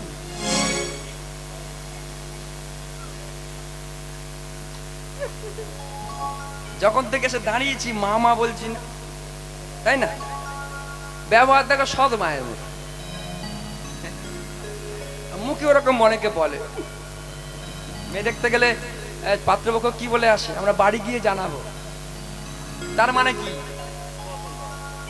তুই বলে যে বাড়ি গিয়ে জানাবো, মানে মিষ্টিগুলো ফালতু না, তাই না? এও তাই, কালো ভালো, কালো বউ করেছি, বউ তো ফর্সা খালি খুঁজি, কালো ভালো, তা মুখে বল। যাই হোক, একটু মানিয়ে নে মা। সন্তান যদি কালো হয় ও দোষ কার? সন্তান যদি কালো হয় দোষ কার? বাবা মায়ের না? নিজেরা দোষ করে আমার উপর দাও। উপরে তাকিয়ে দেখলো যারা বক পাখি, উপরের দিকে তাকিয়ে দেখে বলছে আরে কোথাকার কে, দুটো আমরা ভাতে দে। আমি সহজে বক আমায় আদেশ করছে জল নেবে না। ও মা, কোনো কথা না শুনে, ওই যে অহংকার পতনের মূল, বকের কথা না শুনে জলস্পর্শ করে। এই তোকে মানা করছি না, জলস্পর্শ করবে না। কেন?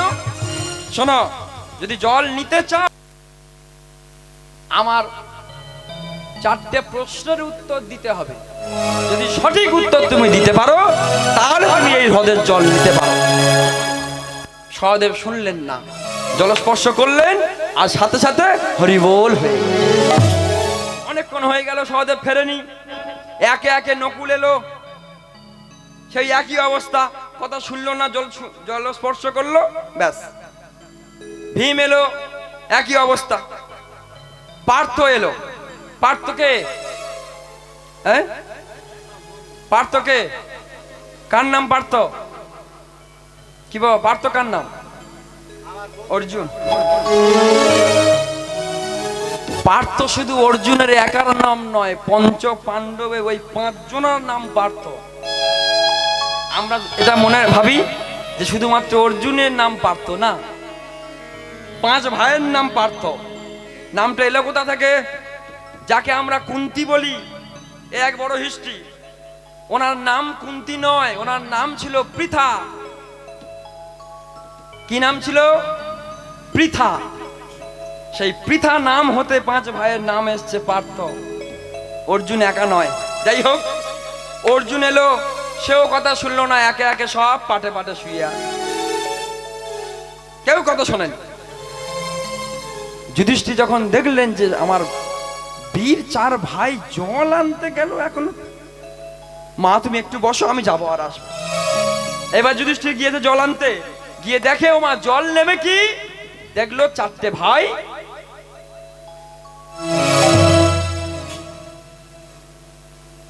যুধিষ্ঠির অবাকে, কি আমার এত বড় বড় 4 ভাই, আর এই জঙ্গল মাঝে কার এত বড় ক্ষমতা আছে যে কিনা আমার এই 4 ভাইকে বধ করে দিয়েছে?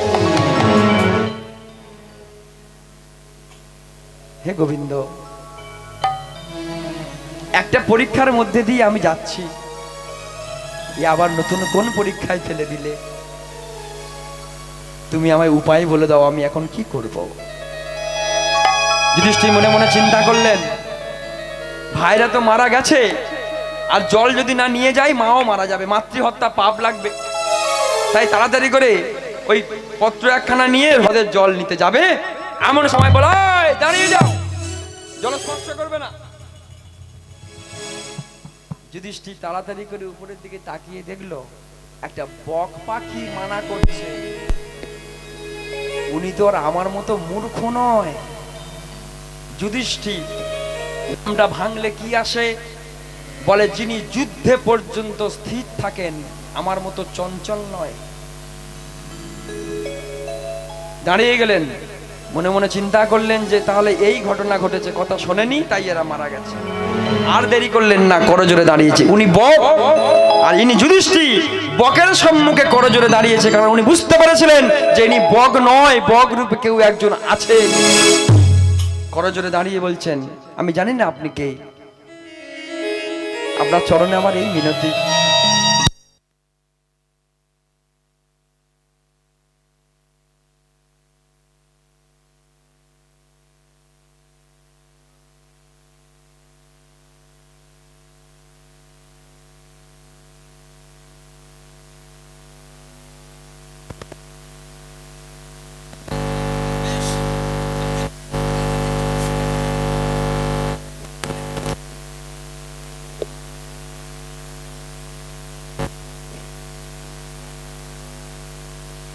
দশায় দাঁড়িয়ে এই 4 4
সংসারে আশ্চর্য কি? আমরা হলে কি উত্তর দিতাম? 7টা আশ্চর্য আছে, উত্তর দিতাম নাকি? আমার মতো মূর্খ তো উনি নন, উত্তর দিচ্ছেন এই জগতে আশ্চর্য কি। তাহলে এই জগতে আশ্চর্য কি? আশ্চর্য এটাই যে প্রত্যেকটা মানুষ আমরা জানি যে একদিন না একদিন আমাকে এই পৃথিবী ছেড়ে ঘর বাড়ি সব ছেড়ে ফেলে রেখে চলে যেতে হবে, কিন্তু আমরা এমন ভাবে ঘুরে বেড়াই, এমন ভাবে চলে ফিরে বেড়াই, দেখলে মনে হয় যেন আমি কোনোদিন এই জগৎ ছেড়ে যাব না। একজন নাতি দাদু মারা গেছে, কাঁধে করে নিয়ে নাচতে নাচতে শ্মশানে পুড়িয়ে দিয়ে এলো, আর এমন ভাবে নাচতে নাচতে বাড়ি এলো, দেখলে মনে হয় যাবে ও কোনোদিন যাবে না। আরো আশ্চর্য কি, খাসি কাটা দোকান দেখেছেন মায়েরা? খাসি কাটা দোকান, খাসি খান তো? সত্যি কথা বল, দেখবেন একটা ঝুলছে আর নিচে একজন, তাকে কচি কচি ঘাস দেওয়া হয়েছে, সে ঘাসগুলো খাচ্ছে। ও এমন ভাবে ঘাসগুলো খাচ্ছে মন দিয়ে, দেখলে মনে হয় যেন ও জানেই না যে এইটা বিক্রি হয়ে গেলে এবারে ওর পালা। এটাই আশ্চর্য। কি আশ্চর্য? যে আমরা নিজেরা নিজেদেরকে অমর বলে মনে ভাবি, এমন ভাব দেখায় যে আমি কোনোদিন যাব না, তুমি একা যাবে। ডাক্তারবাবু রুগী দেখতে এসছে, রাত্রেবেলা এসে একটা ইঞ্জেকশন দিয়ে তাকে বলছে চিন্তা করিস না, তোর বাবা ভালো হয়ে যাবে। আমার হাতে পড়েছে তো, কালকে আসবো একটা দেবো, পরশুদিন আসবো আর একটা দেবো, তোর বাবা চাঙ্গা।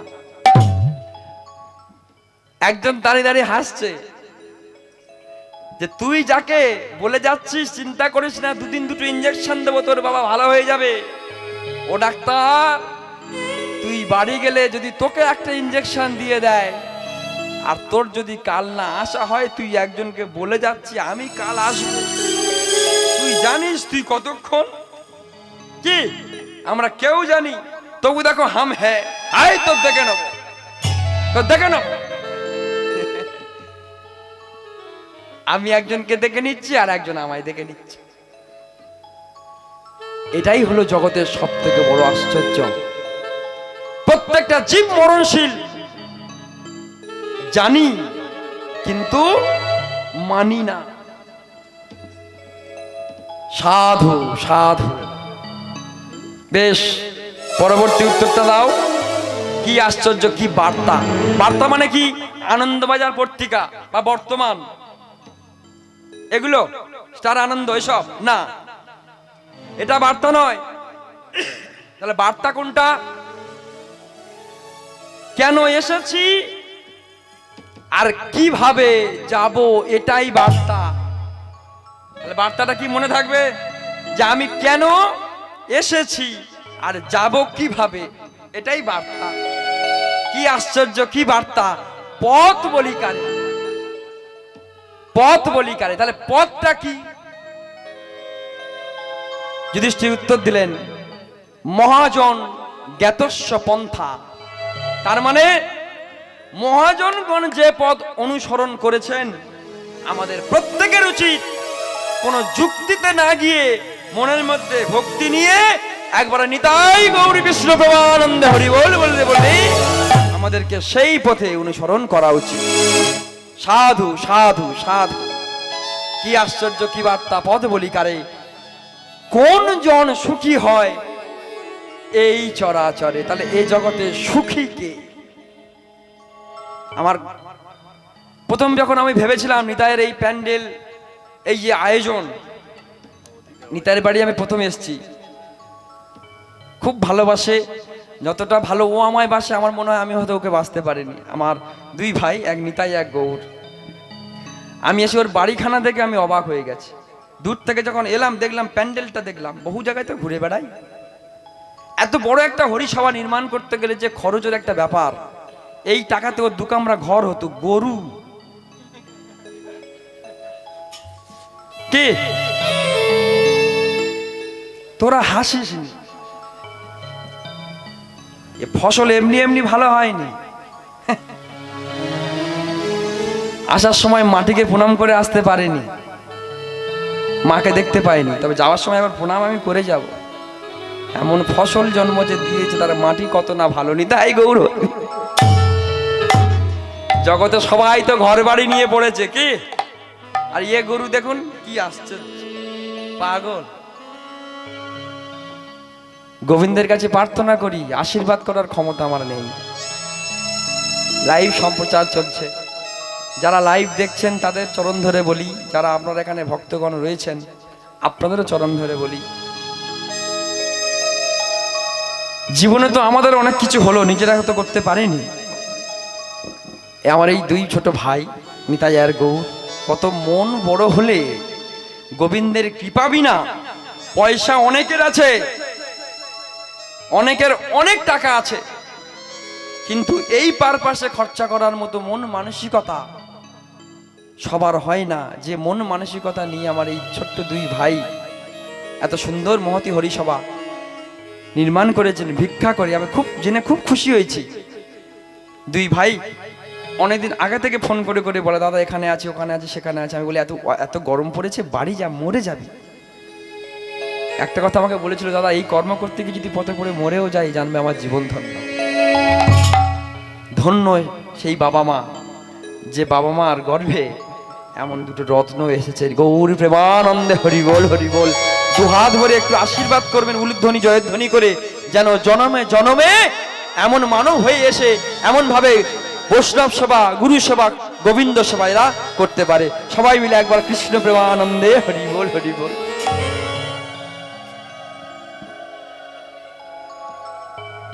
এই তো কর্ম।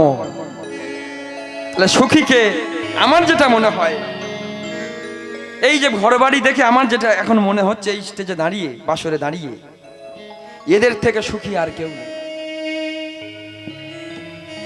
এই দুজনের থেকে সুখী, আর এদের থেকে আরো সুখী আমার বাবা মা। কেন? এমন রত্ন দুটো গর্ভে পেয়েছে না। এখনকার দিনে কি এরা হলো মানে সন্তান, এরা দুজন কারা? কি সন্তান। ভাগ্য ভালো, আর আমি হলাম মা শয়তান। বর্তমান দিনে আর সন্তান জন্ম নেয় না, এখন শয়তান আসছে সব। দোষটা যুগের নয়, মাটি নষ্ট হয়ে গেছে, মাটির দোষে ফসল নষ্ট। তাহলে জগৎ সংসারে দাঁড়িয়ে সুখী কে? কে সুখী? এতগুলো মানুষ আমরা এখানে রয়েছেন, একজন হাত তুলে বলুন তো যে বাবা আমি সুখে আছি, বলুন। 40,000 লোকের সামনে দাঁড়িয়ে প্রশ্ন করেছিলাম, একটা হাত ওঠেনি। 40,000 কেন, 40,40,00,000,000 মানুষের সামনে দাঁড়িয়ে প্রশ্ন করলে হাত উঠবে না। কারণ আমরা কেউ সুখী নয়। কেন সুখী নয়? কেন? আমাদের চাওয়ার শেষ নেই। পৃথিবীতে যত জন্তু জানোয়ার আছে, যত জীব আছে, প্রত্যেকটা জীবের খিদে মিটে যায়। এই মানুষ একমাত্র জীব যার খিদে কোনোদিন মেটে না। যার খিদে মেটে না সে কোনোদিন সুখী হয় কি? তাহলে এই জগৎ সংসার দাঁড়িয়ে সুখীটাকে, এই প্রশ্নের উত্তর বহুদিন আগে একজন বরেণ্য শিল্পী শ্রদ্ধেয় শ্রী মান্না দেজি, গানটা যদিও এই বাসরের জন্য নয়, তবুও আমি আপনাদের সবার জানিয়ে অনুমতি সাপেক্ষে আমি একটা লাইন গানটা গাইব। কারণ এই গানের মধ্যে এই যে সুখী কে, এর উত্তর মান্না দেজি দিয়ে গেছেন। মন দিয়ে গানটা শুনবেন, এর উত্তরটা খুঁজে পাবেন। উত্তর দিচ্ছে দেখুন। তাহলে জগতে সুখী কে? অনেক টাকা আছে, বাড়ি আছে, গাড়ি আছে না, বলে যার যত তালা তার তত জ্বালা। বুঝলেন? সুখী আছে। তাহলে সুখী কে? উনি উত্তর দিচ্ছে কি, ভালোবেসে সুখী হতে। গানটা শুনেছেন? এখন তো সব ডিজে, ওই যে বক্স পাশে পাড়ায় বাজছে, আমরা শুনতে পারিনি ওখানে, এত ঢিপ ঢিপ। ও কি বলে তাকে কিছু গানের দরকার নেই, এখানে ঢিপ ঢিপ করলে হলো। এসব জিনিস আর কোথায় পাবেন? কত সুন্দর। ভালোবেসে সুখী হতে বলো কে না চাই। উত্তর দিচ্ছে এই প্রশ্নের উত্তর। আমার রাধা সুখী হয়েছিল পেয়ে শ্যামরা। আক্ষেপ জানাচ্ছে যিনি লেখক, আমিও রাধার মতো ভালোবেসে যাব, হয় কিছু পাবো নয় সবই হারাবো, এ চেয়ে বাঁচায়া প্রাণে সহে না। সবাই তো সুখী হতে চায়, তবু কেউ সুখী হয় কেউ হয় না। জানি না বলে জালক সত্যি কি না, জানি না বলে জালক সত্যি কি না, কপালে সবার নাকি সুখী সহে না। সবাই তো সুখী হতে চায়, তবু কেউ সুখী হয় কেউ হয় না।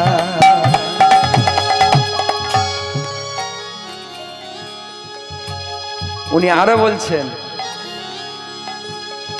আশাই আশাই তাই আমি চেয়ে থাকি, যদি আসে কোনো দিন সেই সুখী পাখি। আশাই আশাই তাই আমি চেয়ে থাকি, যদি আসে কোনো দিন সেই সুখী পাখি।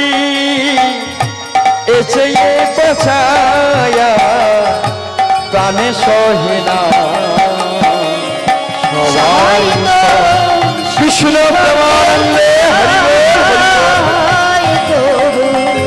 কেউ সুখী হয় কেউ হয় না, জানি না বলে জালক সত্যি কি না, জানি না বলে জালক সত্যি কি না, কপালে সবার নাকি সুখী সহে না। সবাই তো সুখী হতে চায়, প্রত্যেকটা মানুষ আমরা সুখী হতে চাই, কিন্তু হাই রে কপাল, কপালে নাই কো ঘি, ঠক ঠকালে হবে কি কি। তাহলে জগতের সুখীকে বলে আমার রাধা রানী। এখন প্রশ্ন হলো এটা, মান্না দাজি যে গানখানা গেয়ে গেলেন উনি কোন রায়, আর গানে যিনি বলে গেলেন যার কথা ইনি কোন রায়? রায় কটা?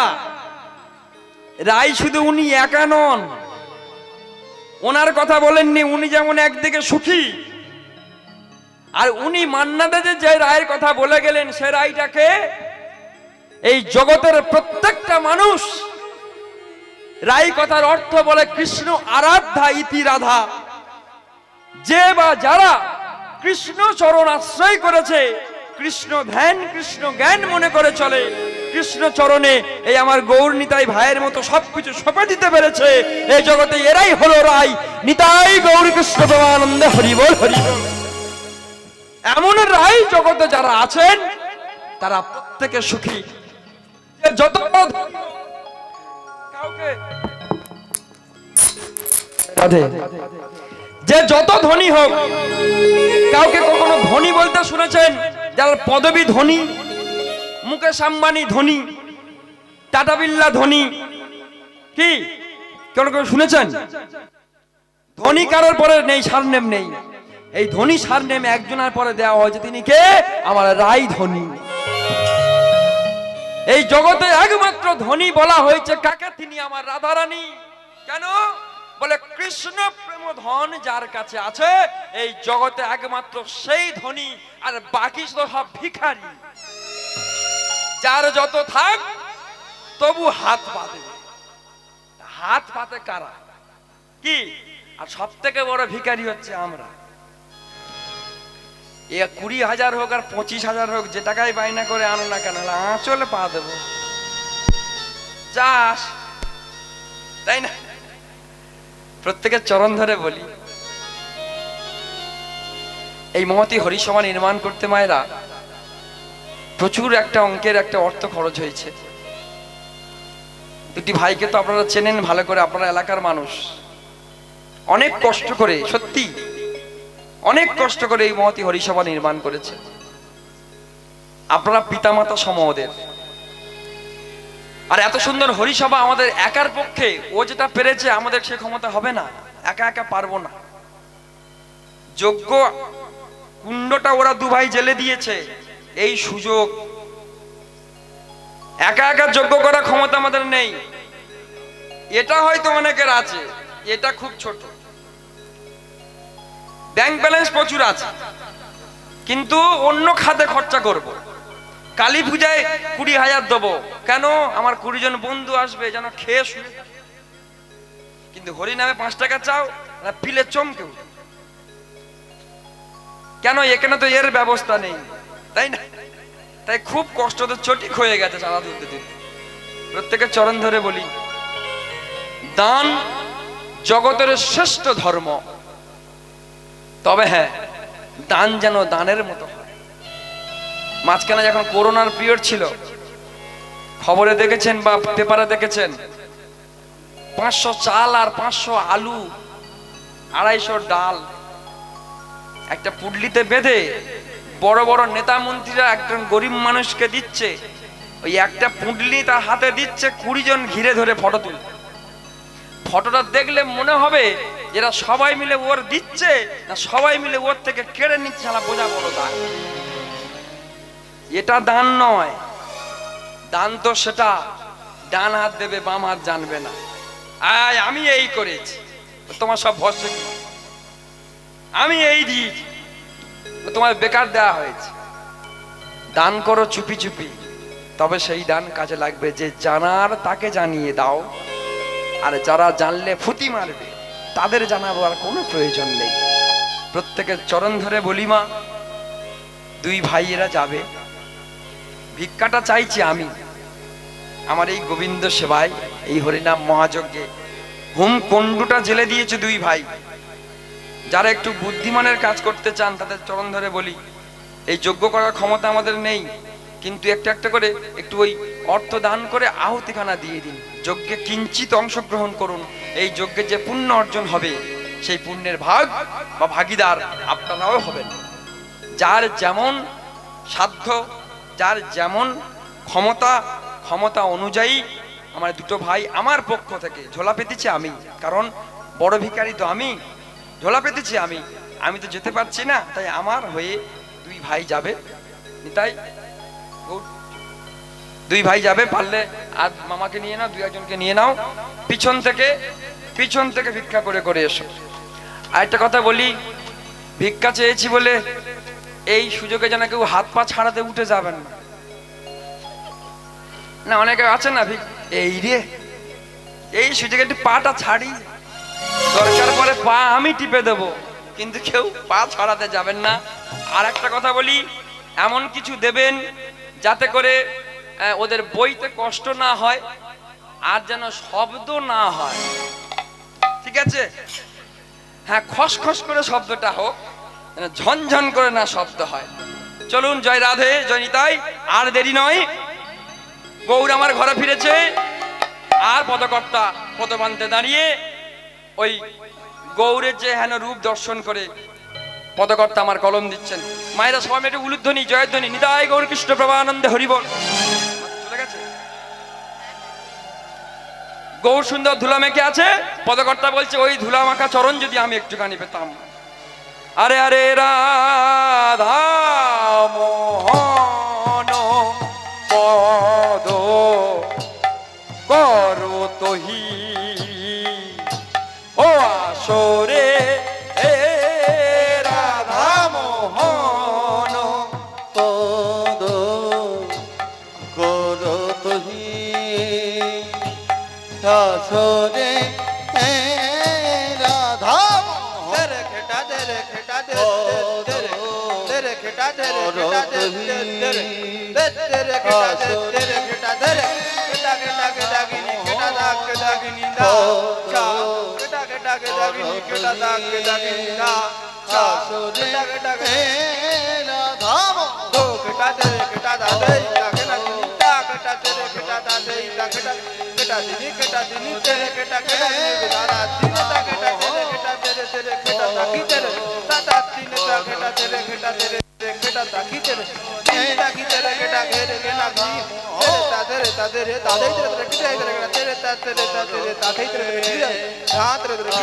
পদ করতহি আসরে রাধা মন পদ করতহি আসরে রাধা মন পদ করতহি আসরে রাধা মন পদ করতহি আসরে রাধা মন পদ করতহি আসরে আরে আরে রাধা মোহন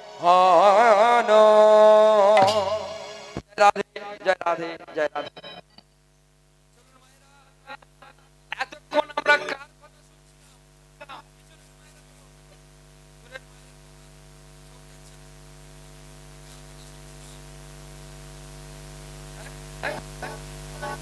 গৌর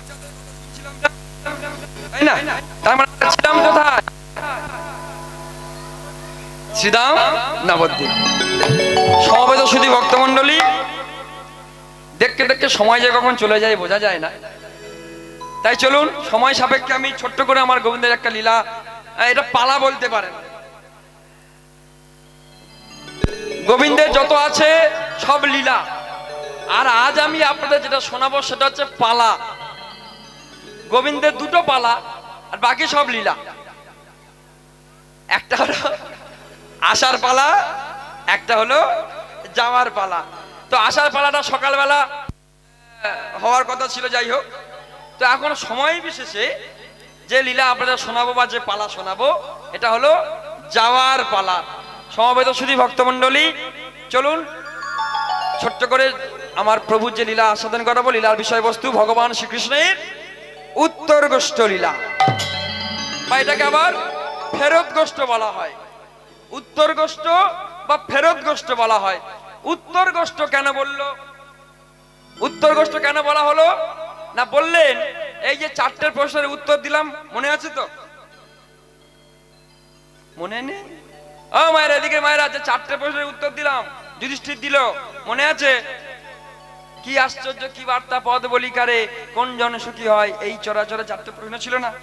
উত্তর দিয়েছি তো? ভুলে গেলি? হ্যাঁ মাজা, তাড়াতাড়ি ভুলে যেন প্রতি বছর তোলা আনতে পারবি নাকি? বেশ, তাহলে এই যে প্রশ্ন, এই লীলার নাম উত্তর গোষ্ঠ কেন? আচ্ছা বলুন, এখানে যারা রয়েছেন, মানুষ মারা গেলে মাথা কোন দিকে করে রাখা হয়? ইয়ে মনে হয় দুবার মরেছে। আচ্ছা মায়েরা, মাথা কোন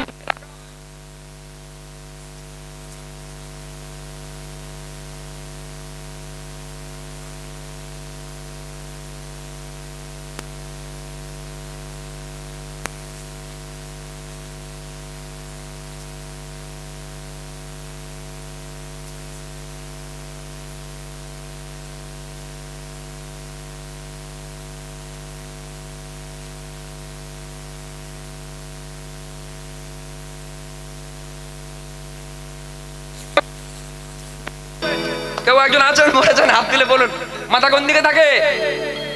উত্তর দিকে, তাই না? আচ্ছা 10টা দিক সব, আর 9টা দিক কি অপরাধ করেছে মাথা খালি উত্তর দিকে দিচ্ছে? হ্যাঁ, এই দেখুন, কীর্তন হলো জীবনের গল্প। কীর্তন হলো জীবনের গল্প। যদি বুঝতে পারি জীবনে কাজে লাগবে, আর যদি বুঝতে না পারি শুধু গল্প করি, হা হা হি হি করি,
হ্যাঁ, এখনো যাসনি তুই?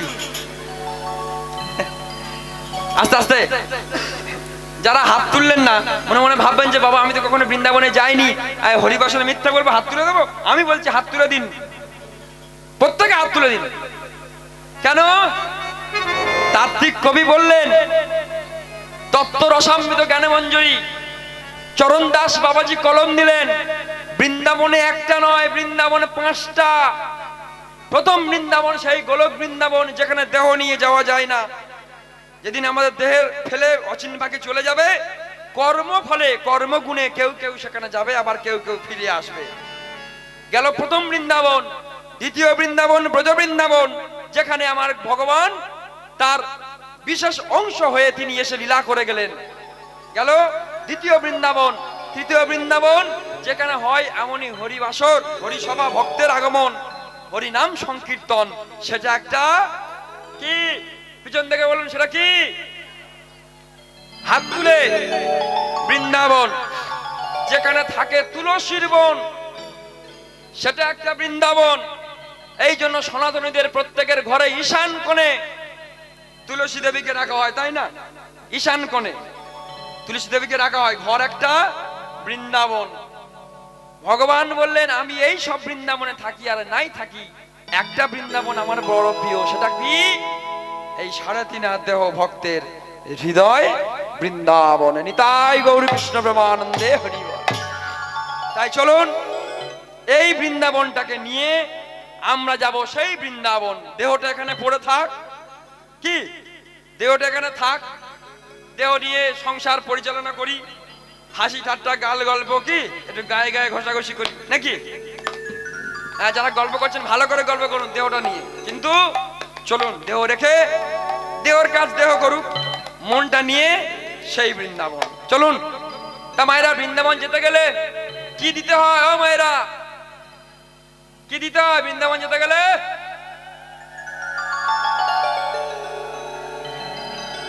বেশ, পিছনের মায়েরা কি বদন নিয়ে আসেননি? জোর করে দেখি। শুনুন, বলে ভক্তি কেউ জোর করে আনতে পারে না। এই সুযোগ আঁচল ভরিয়ে নে মা, করি আঁচল ভরিয়ে নে। যেদিন সময় আসবে পারাপারের, সেদিন এই আঁচল ঝেড়ে চরণে ফেলে দেবো, দিয়ে বলবো বাবা আমায় পার করে দে। আর এখনো আঁচলে ভরাবিনি তো, পরে খবর আছে। আঁচল ভরাবিনি, পরে খবর আছে।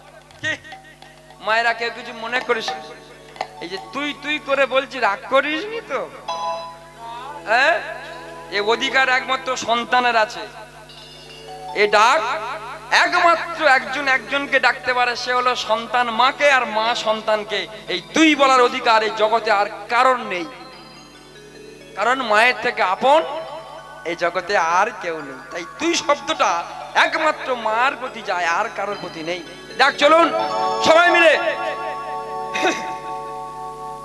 এটি গুরুধ্বনি কি হলো?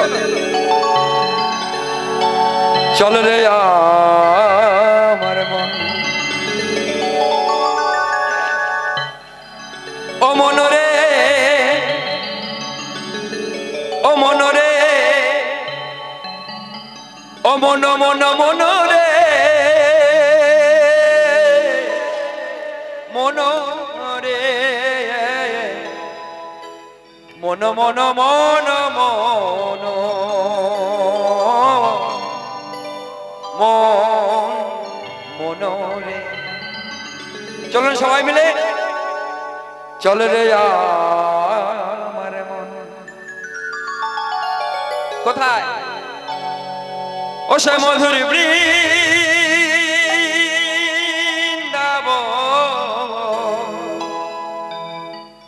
যমুনার ধারে ধারে, দেখো তোমার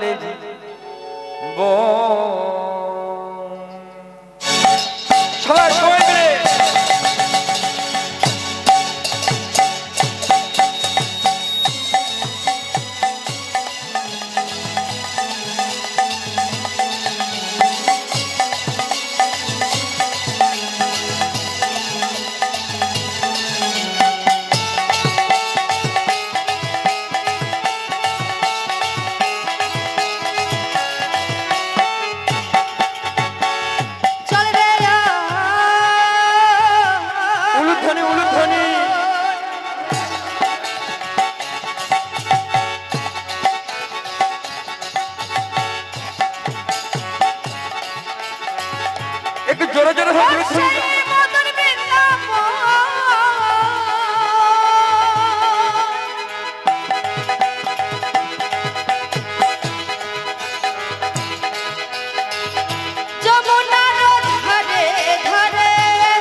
চলে আমার মন মধুর বৃন্দাবন যমুনার ধারে ধারে তমালে জীবন চলে আমার মন মধুর বৃন্দাবনে যমুনার ধারে ধারে তমালের বনে যমুনার ধারে ধারে তমালের বনে শ্যামে কুণ্ড রাধা কুণ্ড গিরি গোবর্ধন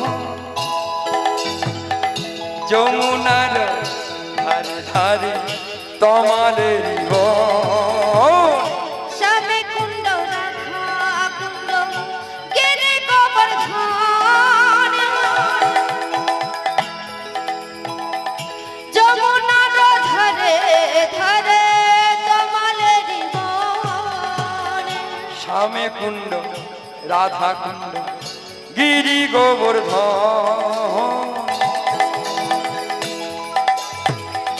যমুনার ধারে ধারে তমালের বন শ্যামে কুণ্ড উলুধ্বনি মায়ের উলুধ্বনি। কুণ্ড গিরি গোবর্ধন যমুনার ধারে ধারে তমালের বন বলে চলে আমার মন মধুর বৃন্দাবনে যমুনার ধারে ধারে তমালের বন বলে যমুনার ধারে ধারে তমালের বন বলে যমুনার ধারে ধারে তমালের বন বলে যমুনার ধারে ধারে তমালের কৃষ্ণ প্রমানন্দে হরি বল হরি বল হরি বল চলে রে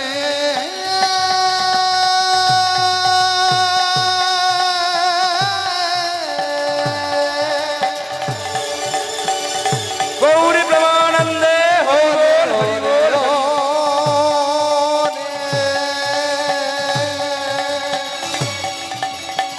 ওরে মনে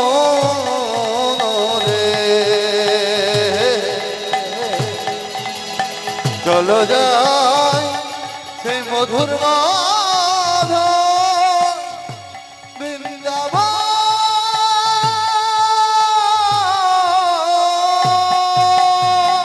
রাধা রানী কি শ্যাম সুন্দর কি বৃন্দাবন ধাম কি আপন আপন গুরু মহারাজ কি হরি সভা কি হরি সভা কি গ্রামবাসী বৃন্দ কি আপন আপন গুরু মহারাজ কি নিতাই গৌর কৃষ্ণ প্রেমানন্দে হরি বল হরি বল। কোথায় এলাম? বৃন্দাবন। আচ্ছা, বৃন্দাবনে এলে একটা নিয়ম আছে, কি বলেন তো? বাড়ি যাবো বলতে হয়, কি বলতে হয়? আচ্ছা, পিছনের মায়েরা তোরা ভাত রাত খেয়ে আসিস? মায়েরা কি বলতে হয়? বলতে হয় তো? এটা বলা যাবে কষ্ট করে সবাই মিলে, সবাই উলুধ্বনি জয়ধ্বনি দিয়ে। এইভাবে নয় রে সোনারা, এইভাবে নয়। আর এই দেখুন থাকিস, এই দেখুন করে করতালি দিয়ে গৌর সুন্দর বলেছেন না, করে করতালি দিয়ে হাতে করো নাম, হাতে করো কাম, মুখে বলো নাম। আর সকাল সন্ধ্যা করে করতালি। এই আচ্ছা, করে করতালি না দিয়ে উনি তো বলতে পারতেন যে একটা লাঠি নিয়ে একটা লাঠি দিয়ে ঠুকে ঠুকে গান কর, কি বলেছে? কি বললেন? করে করতাল। এর থেকে তো করতাল এসছে। এই বিষয়গুলো বোঝার মতো আমাদের সে সময় কোথায়? এর ভিতরে অনেক দূর পর্যন্ত গল্প আছে। করে করতাল দিতে বললো কেন? কায়দা আছে। কি বলে? একেবারে ছাড়ার ক্ষমতা আমাদের নেই, একেবারে ছাড়ার ক্ষমতা আমাদের নেই। কারণ ও যতক্ষণে ততক্ষণ মায়ার সংসার, এই মায়ার এত ক্ষমতা, যতক্ষণ এই জাদুঘরে আছেন ততক্ষণ আহারে কি ভালো, এখান থেকে বেরিয়ে যাও, তাই না? তাই গৌর বললেন এত সহজে হবে না। এই ধরো আর ছাড়ো, ধরো আর ছাড়ো, ধরো আর ছাড়ো, অভ্যেসটা কর।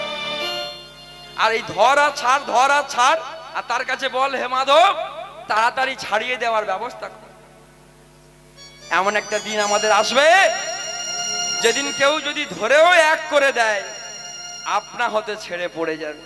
কি বাবা, এমন দিন আসবে না? সেদিন যদি কেউ ধরেও এক করে দেয় আর এক থাকবে, আপনা থেকে হাত খুলে যাবে। অভ্যেসটা করার জন্য বললো করে করতালি দিয়ে অভ্যেসটা কর। কারণ এটা দিলে তবে তোর মনে থাকবে যে একদিন আমাকে ছেড়ে যেতে হবে। আর ধরিস এখানে এসো তাও এই ধরে বসে আছে। ছেড়ে দে সবাই মিলে। জয় রাধে রাধে রাধে, জয় রাধে রাধে রাধে, জয় রাধে রাধে রাধে। উলুধ্বনি জয় রাধে রাধে জয় রাধে সবাই। জয় রাধে রাধে জয় রাধে, জয় রাধে রাধে জয় রাধে, জয় রাধে রাধে জয় রাধে, জয় রাধে রাধে জয় রাধে, জয় রাধে রাধে জয় রাধে, জয় রাধে রাধে জয় রাধে, জয় রাধে রাধে জয় রাধে, জয় রাধে রাধে জয় রাধে, জয় রাধে রাধে জয় রাধে, জয় রাধে রাধে জয় রাধে, জয় রাধে রাধে জয় রাধে, জয় রাধে রাধে জয় সবাই সবাই মিলে জয় জয় রাধে রাধে জয় রাধে, জয় রাধে রাধে জয় রাধে, জয় রাধে রাধে জয় রাধে, জয় রাধে রাধে জয় রাধে সবাই। জয় রাধে রাধে জয় রাধে, জয় রাধে উলুধ্বনি, উলুধ্বনি। জয় রাধে, জয় রাধে রাধে জয় রাধে, জয় রাধে রাধে জয় রাধে, জয় রাধে রাধে সবাই মিলে রাধা রানী কি, রাধা রানী কি, শ্যাম সুন্দর কি, শ্যাম সুন্দর কি, বৃন্দাবন ধাম কি, সবাই মিলে গৌর প্রমাণ হরি বল।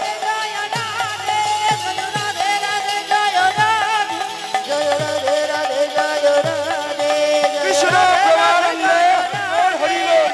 বৃন্দাবন ধাম কি, বৃন্দাবন ধাম কি, শ্যাম সুন্দর কি, রাধা রানী কি, কৃষ্ণ প্রমানন্দে হরি বল হরি বল।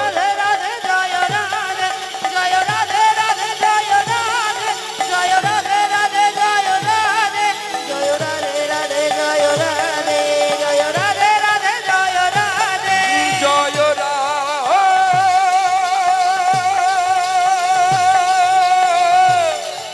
গৌর প্রমানন্দে হরি বল। জয় রাধে রাধে রাধে, জয় রাধে,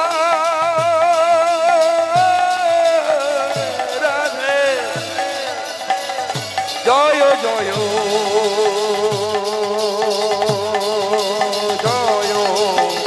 জয় রাধে জয় রাধে জয় রাধে।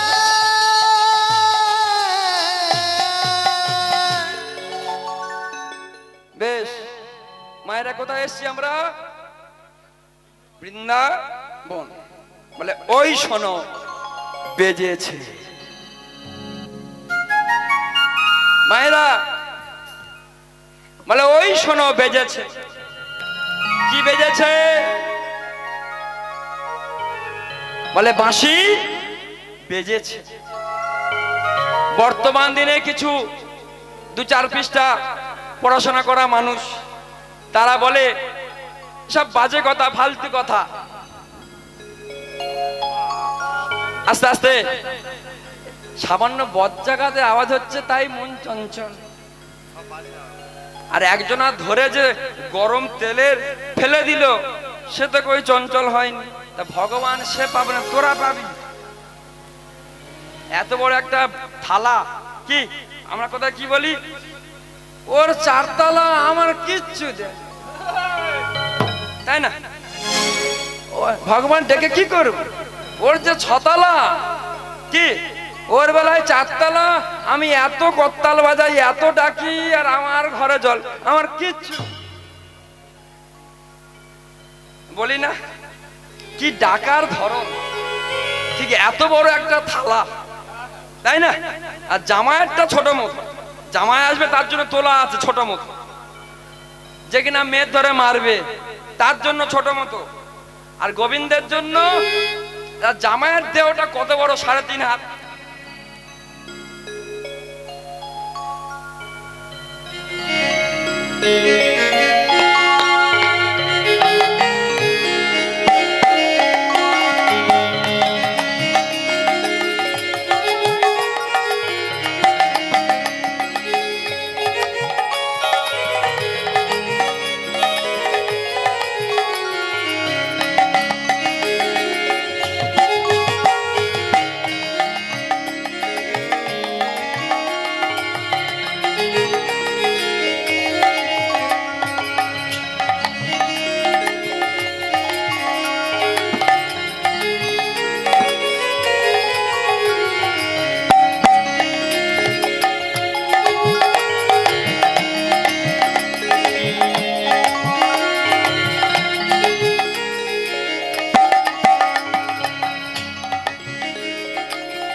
আস্তে আস্তে। এই যে মা আমায় যে দান দিয়েছেন, পৃথিবীর সর্বশ্রেষ্ঠ দান গীতা দান। ভক্তি জগতে বলা হয় গীতা দান। এই একই কথা যুক্তি জগতে দাঁড়িয়েও বলা হয়েছে পৃথিবীর সর্বশ্রেষ্ঠ দান হলো শিক্ষা দান। আমি যদি কাউকে 10,000 টাকা দিই, 2 দিনে শেষ হয়ে যাবে, 5 দিনে শেষ হয়ে যাবে। যদি তার মধ্যে শিক্ষা দান দেওয়া যায়, সেই শিক্ষা নিয়ে সে সারা জীবন করে খেতে পারে। এটা যুক্তির জগতে দাঁড়িয়ে। আর ভক্তির জগতে দাঁড়িয়ে সর্বশ্রেষ্ঠ দান হলো গীতা। বিষয়টা একই দাঁড়ায়। এর মধ্যে যা শিক্ষা আছে, পৃথিবীতে এত বড় বড় মোটা মোটা বই, যত বই আছে হিন্দু সনাতনদের, যত গ্রন্থ আছে, সব গ্রন্থ যদি নির্যাস করা যায়, সেই নির্যাসিত রস এই আমার শ্রীমদ ভগবত গীতা। গৌরী প্রেমানন্দে হরি বল হরি বল। চরণ ধরে বলে যাই মায়েরা, যারা পড়তে পারেন সকাল সন্ধ্যা 1 লাইন 2 লাইন করে অন্তত একটা করে শ্লোক পড়ার চেষ্টা করবেন। যদি কেউ পড়তে না পারেন, অন্তত একবার করে সকাল সন্ধ্যা নিয়ে প্রণাম করবেন। সেটা যদিও না পারেন, অন্তত সারাদিনে 2 বার সকাল সন্ধ্যা, অন্তত একবার, ত্রিসন্ধ্যা হলে খুব ভালো হয়, অন্তত একবার স্পর্শ করবেন। আর বাড়িতে যারা ছোট ছোট ছেলে মেয়েরা আছে, যারা স্কুল কলেজে যায় বা বাইরে ঘাটে কাজকর্ম করতে যায়, তাদের ব্যাগের মধ্যে বা কাছে সবসময় এই একটা, এর থেকে আরো ছোট পাওয়া যায়, মোটা ছোট মতো পাওয়া যায়, এতটুকু করে কিনে একটা করে ওই দিয়ে রাখুন। এই বিশ্বাস আমার মাধবের উপরে, আপনার ওই সন্তান, স্বামী, যে কেউ আপন, ওই আপনকে কেউ 1 বিন্দু ক্ষতি করতে পারবে না। সবাই মিলে একটা উলুধ্বনি মায়েরা, গৌরী প্রেমানন্দ হরি বল হরি বল।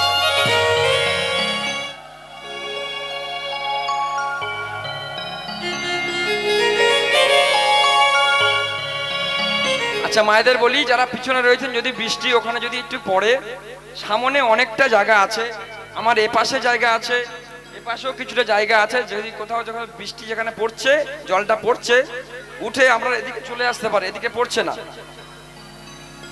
সবই গোবিন্দের লীলা, তার উপরে তো কলম চালানোর ক্ষমতা কারণ নেই।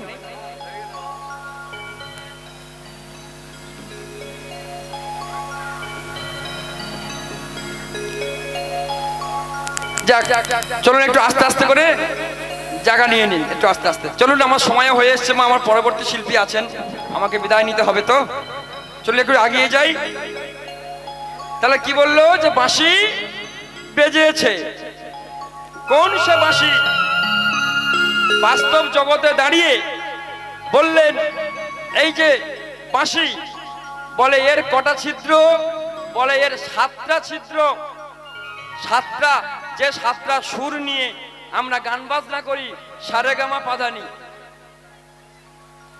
এই 7টা সুর নিয়ে বলে 7টা ছিদ্র। আর গোবিন্দের হাতে যেটা আছে, উনি বাদন করছেন, যার নাম হলো মুরলী। সে মুরলী দেখতে কেমন? বলে এরকম। বলছেন না, এটা বাহ্যিক। ওই যে ধরে আছে, হাতে ধরে আছে, ওটা বাহ্যিক। এই যে রূপ দেখছেন আপনারা, রাধা গোবিন্দের যে রূপ, এর অনেক বড় তাত্ত্বিক ব্যাখ্যা আছে। এখানে আমার মায়েদের সংখ্যা বেশি, তো তাই আমি ওই পথে যাইনি, লীলার দিক দিয়ে যাচ্ছি, বাইরে বাইরে, ভিতরে ঢুকতে পারিনি, মায়ের সংখ্যাটা বেশি। যাক, ও বেশ খারাপ, তাই একটুখানি টাচ দিয়ে যাই। এটা হলো তাত্ত্বিক রূপ, এর একটা তাত্ত্বিক ব্যাখ্যা আছে। যাক, এই মুরলী, এর ছিদ্র কটা? বলে এর ছিদ্র হলো 10টা।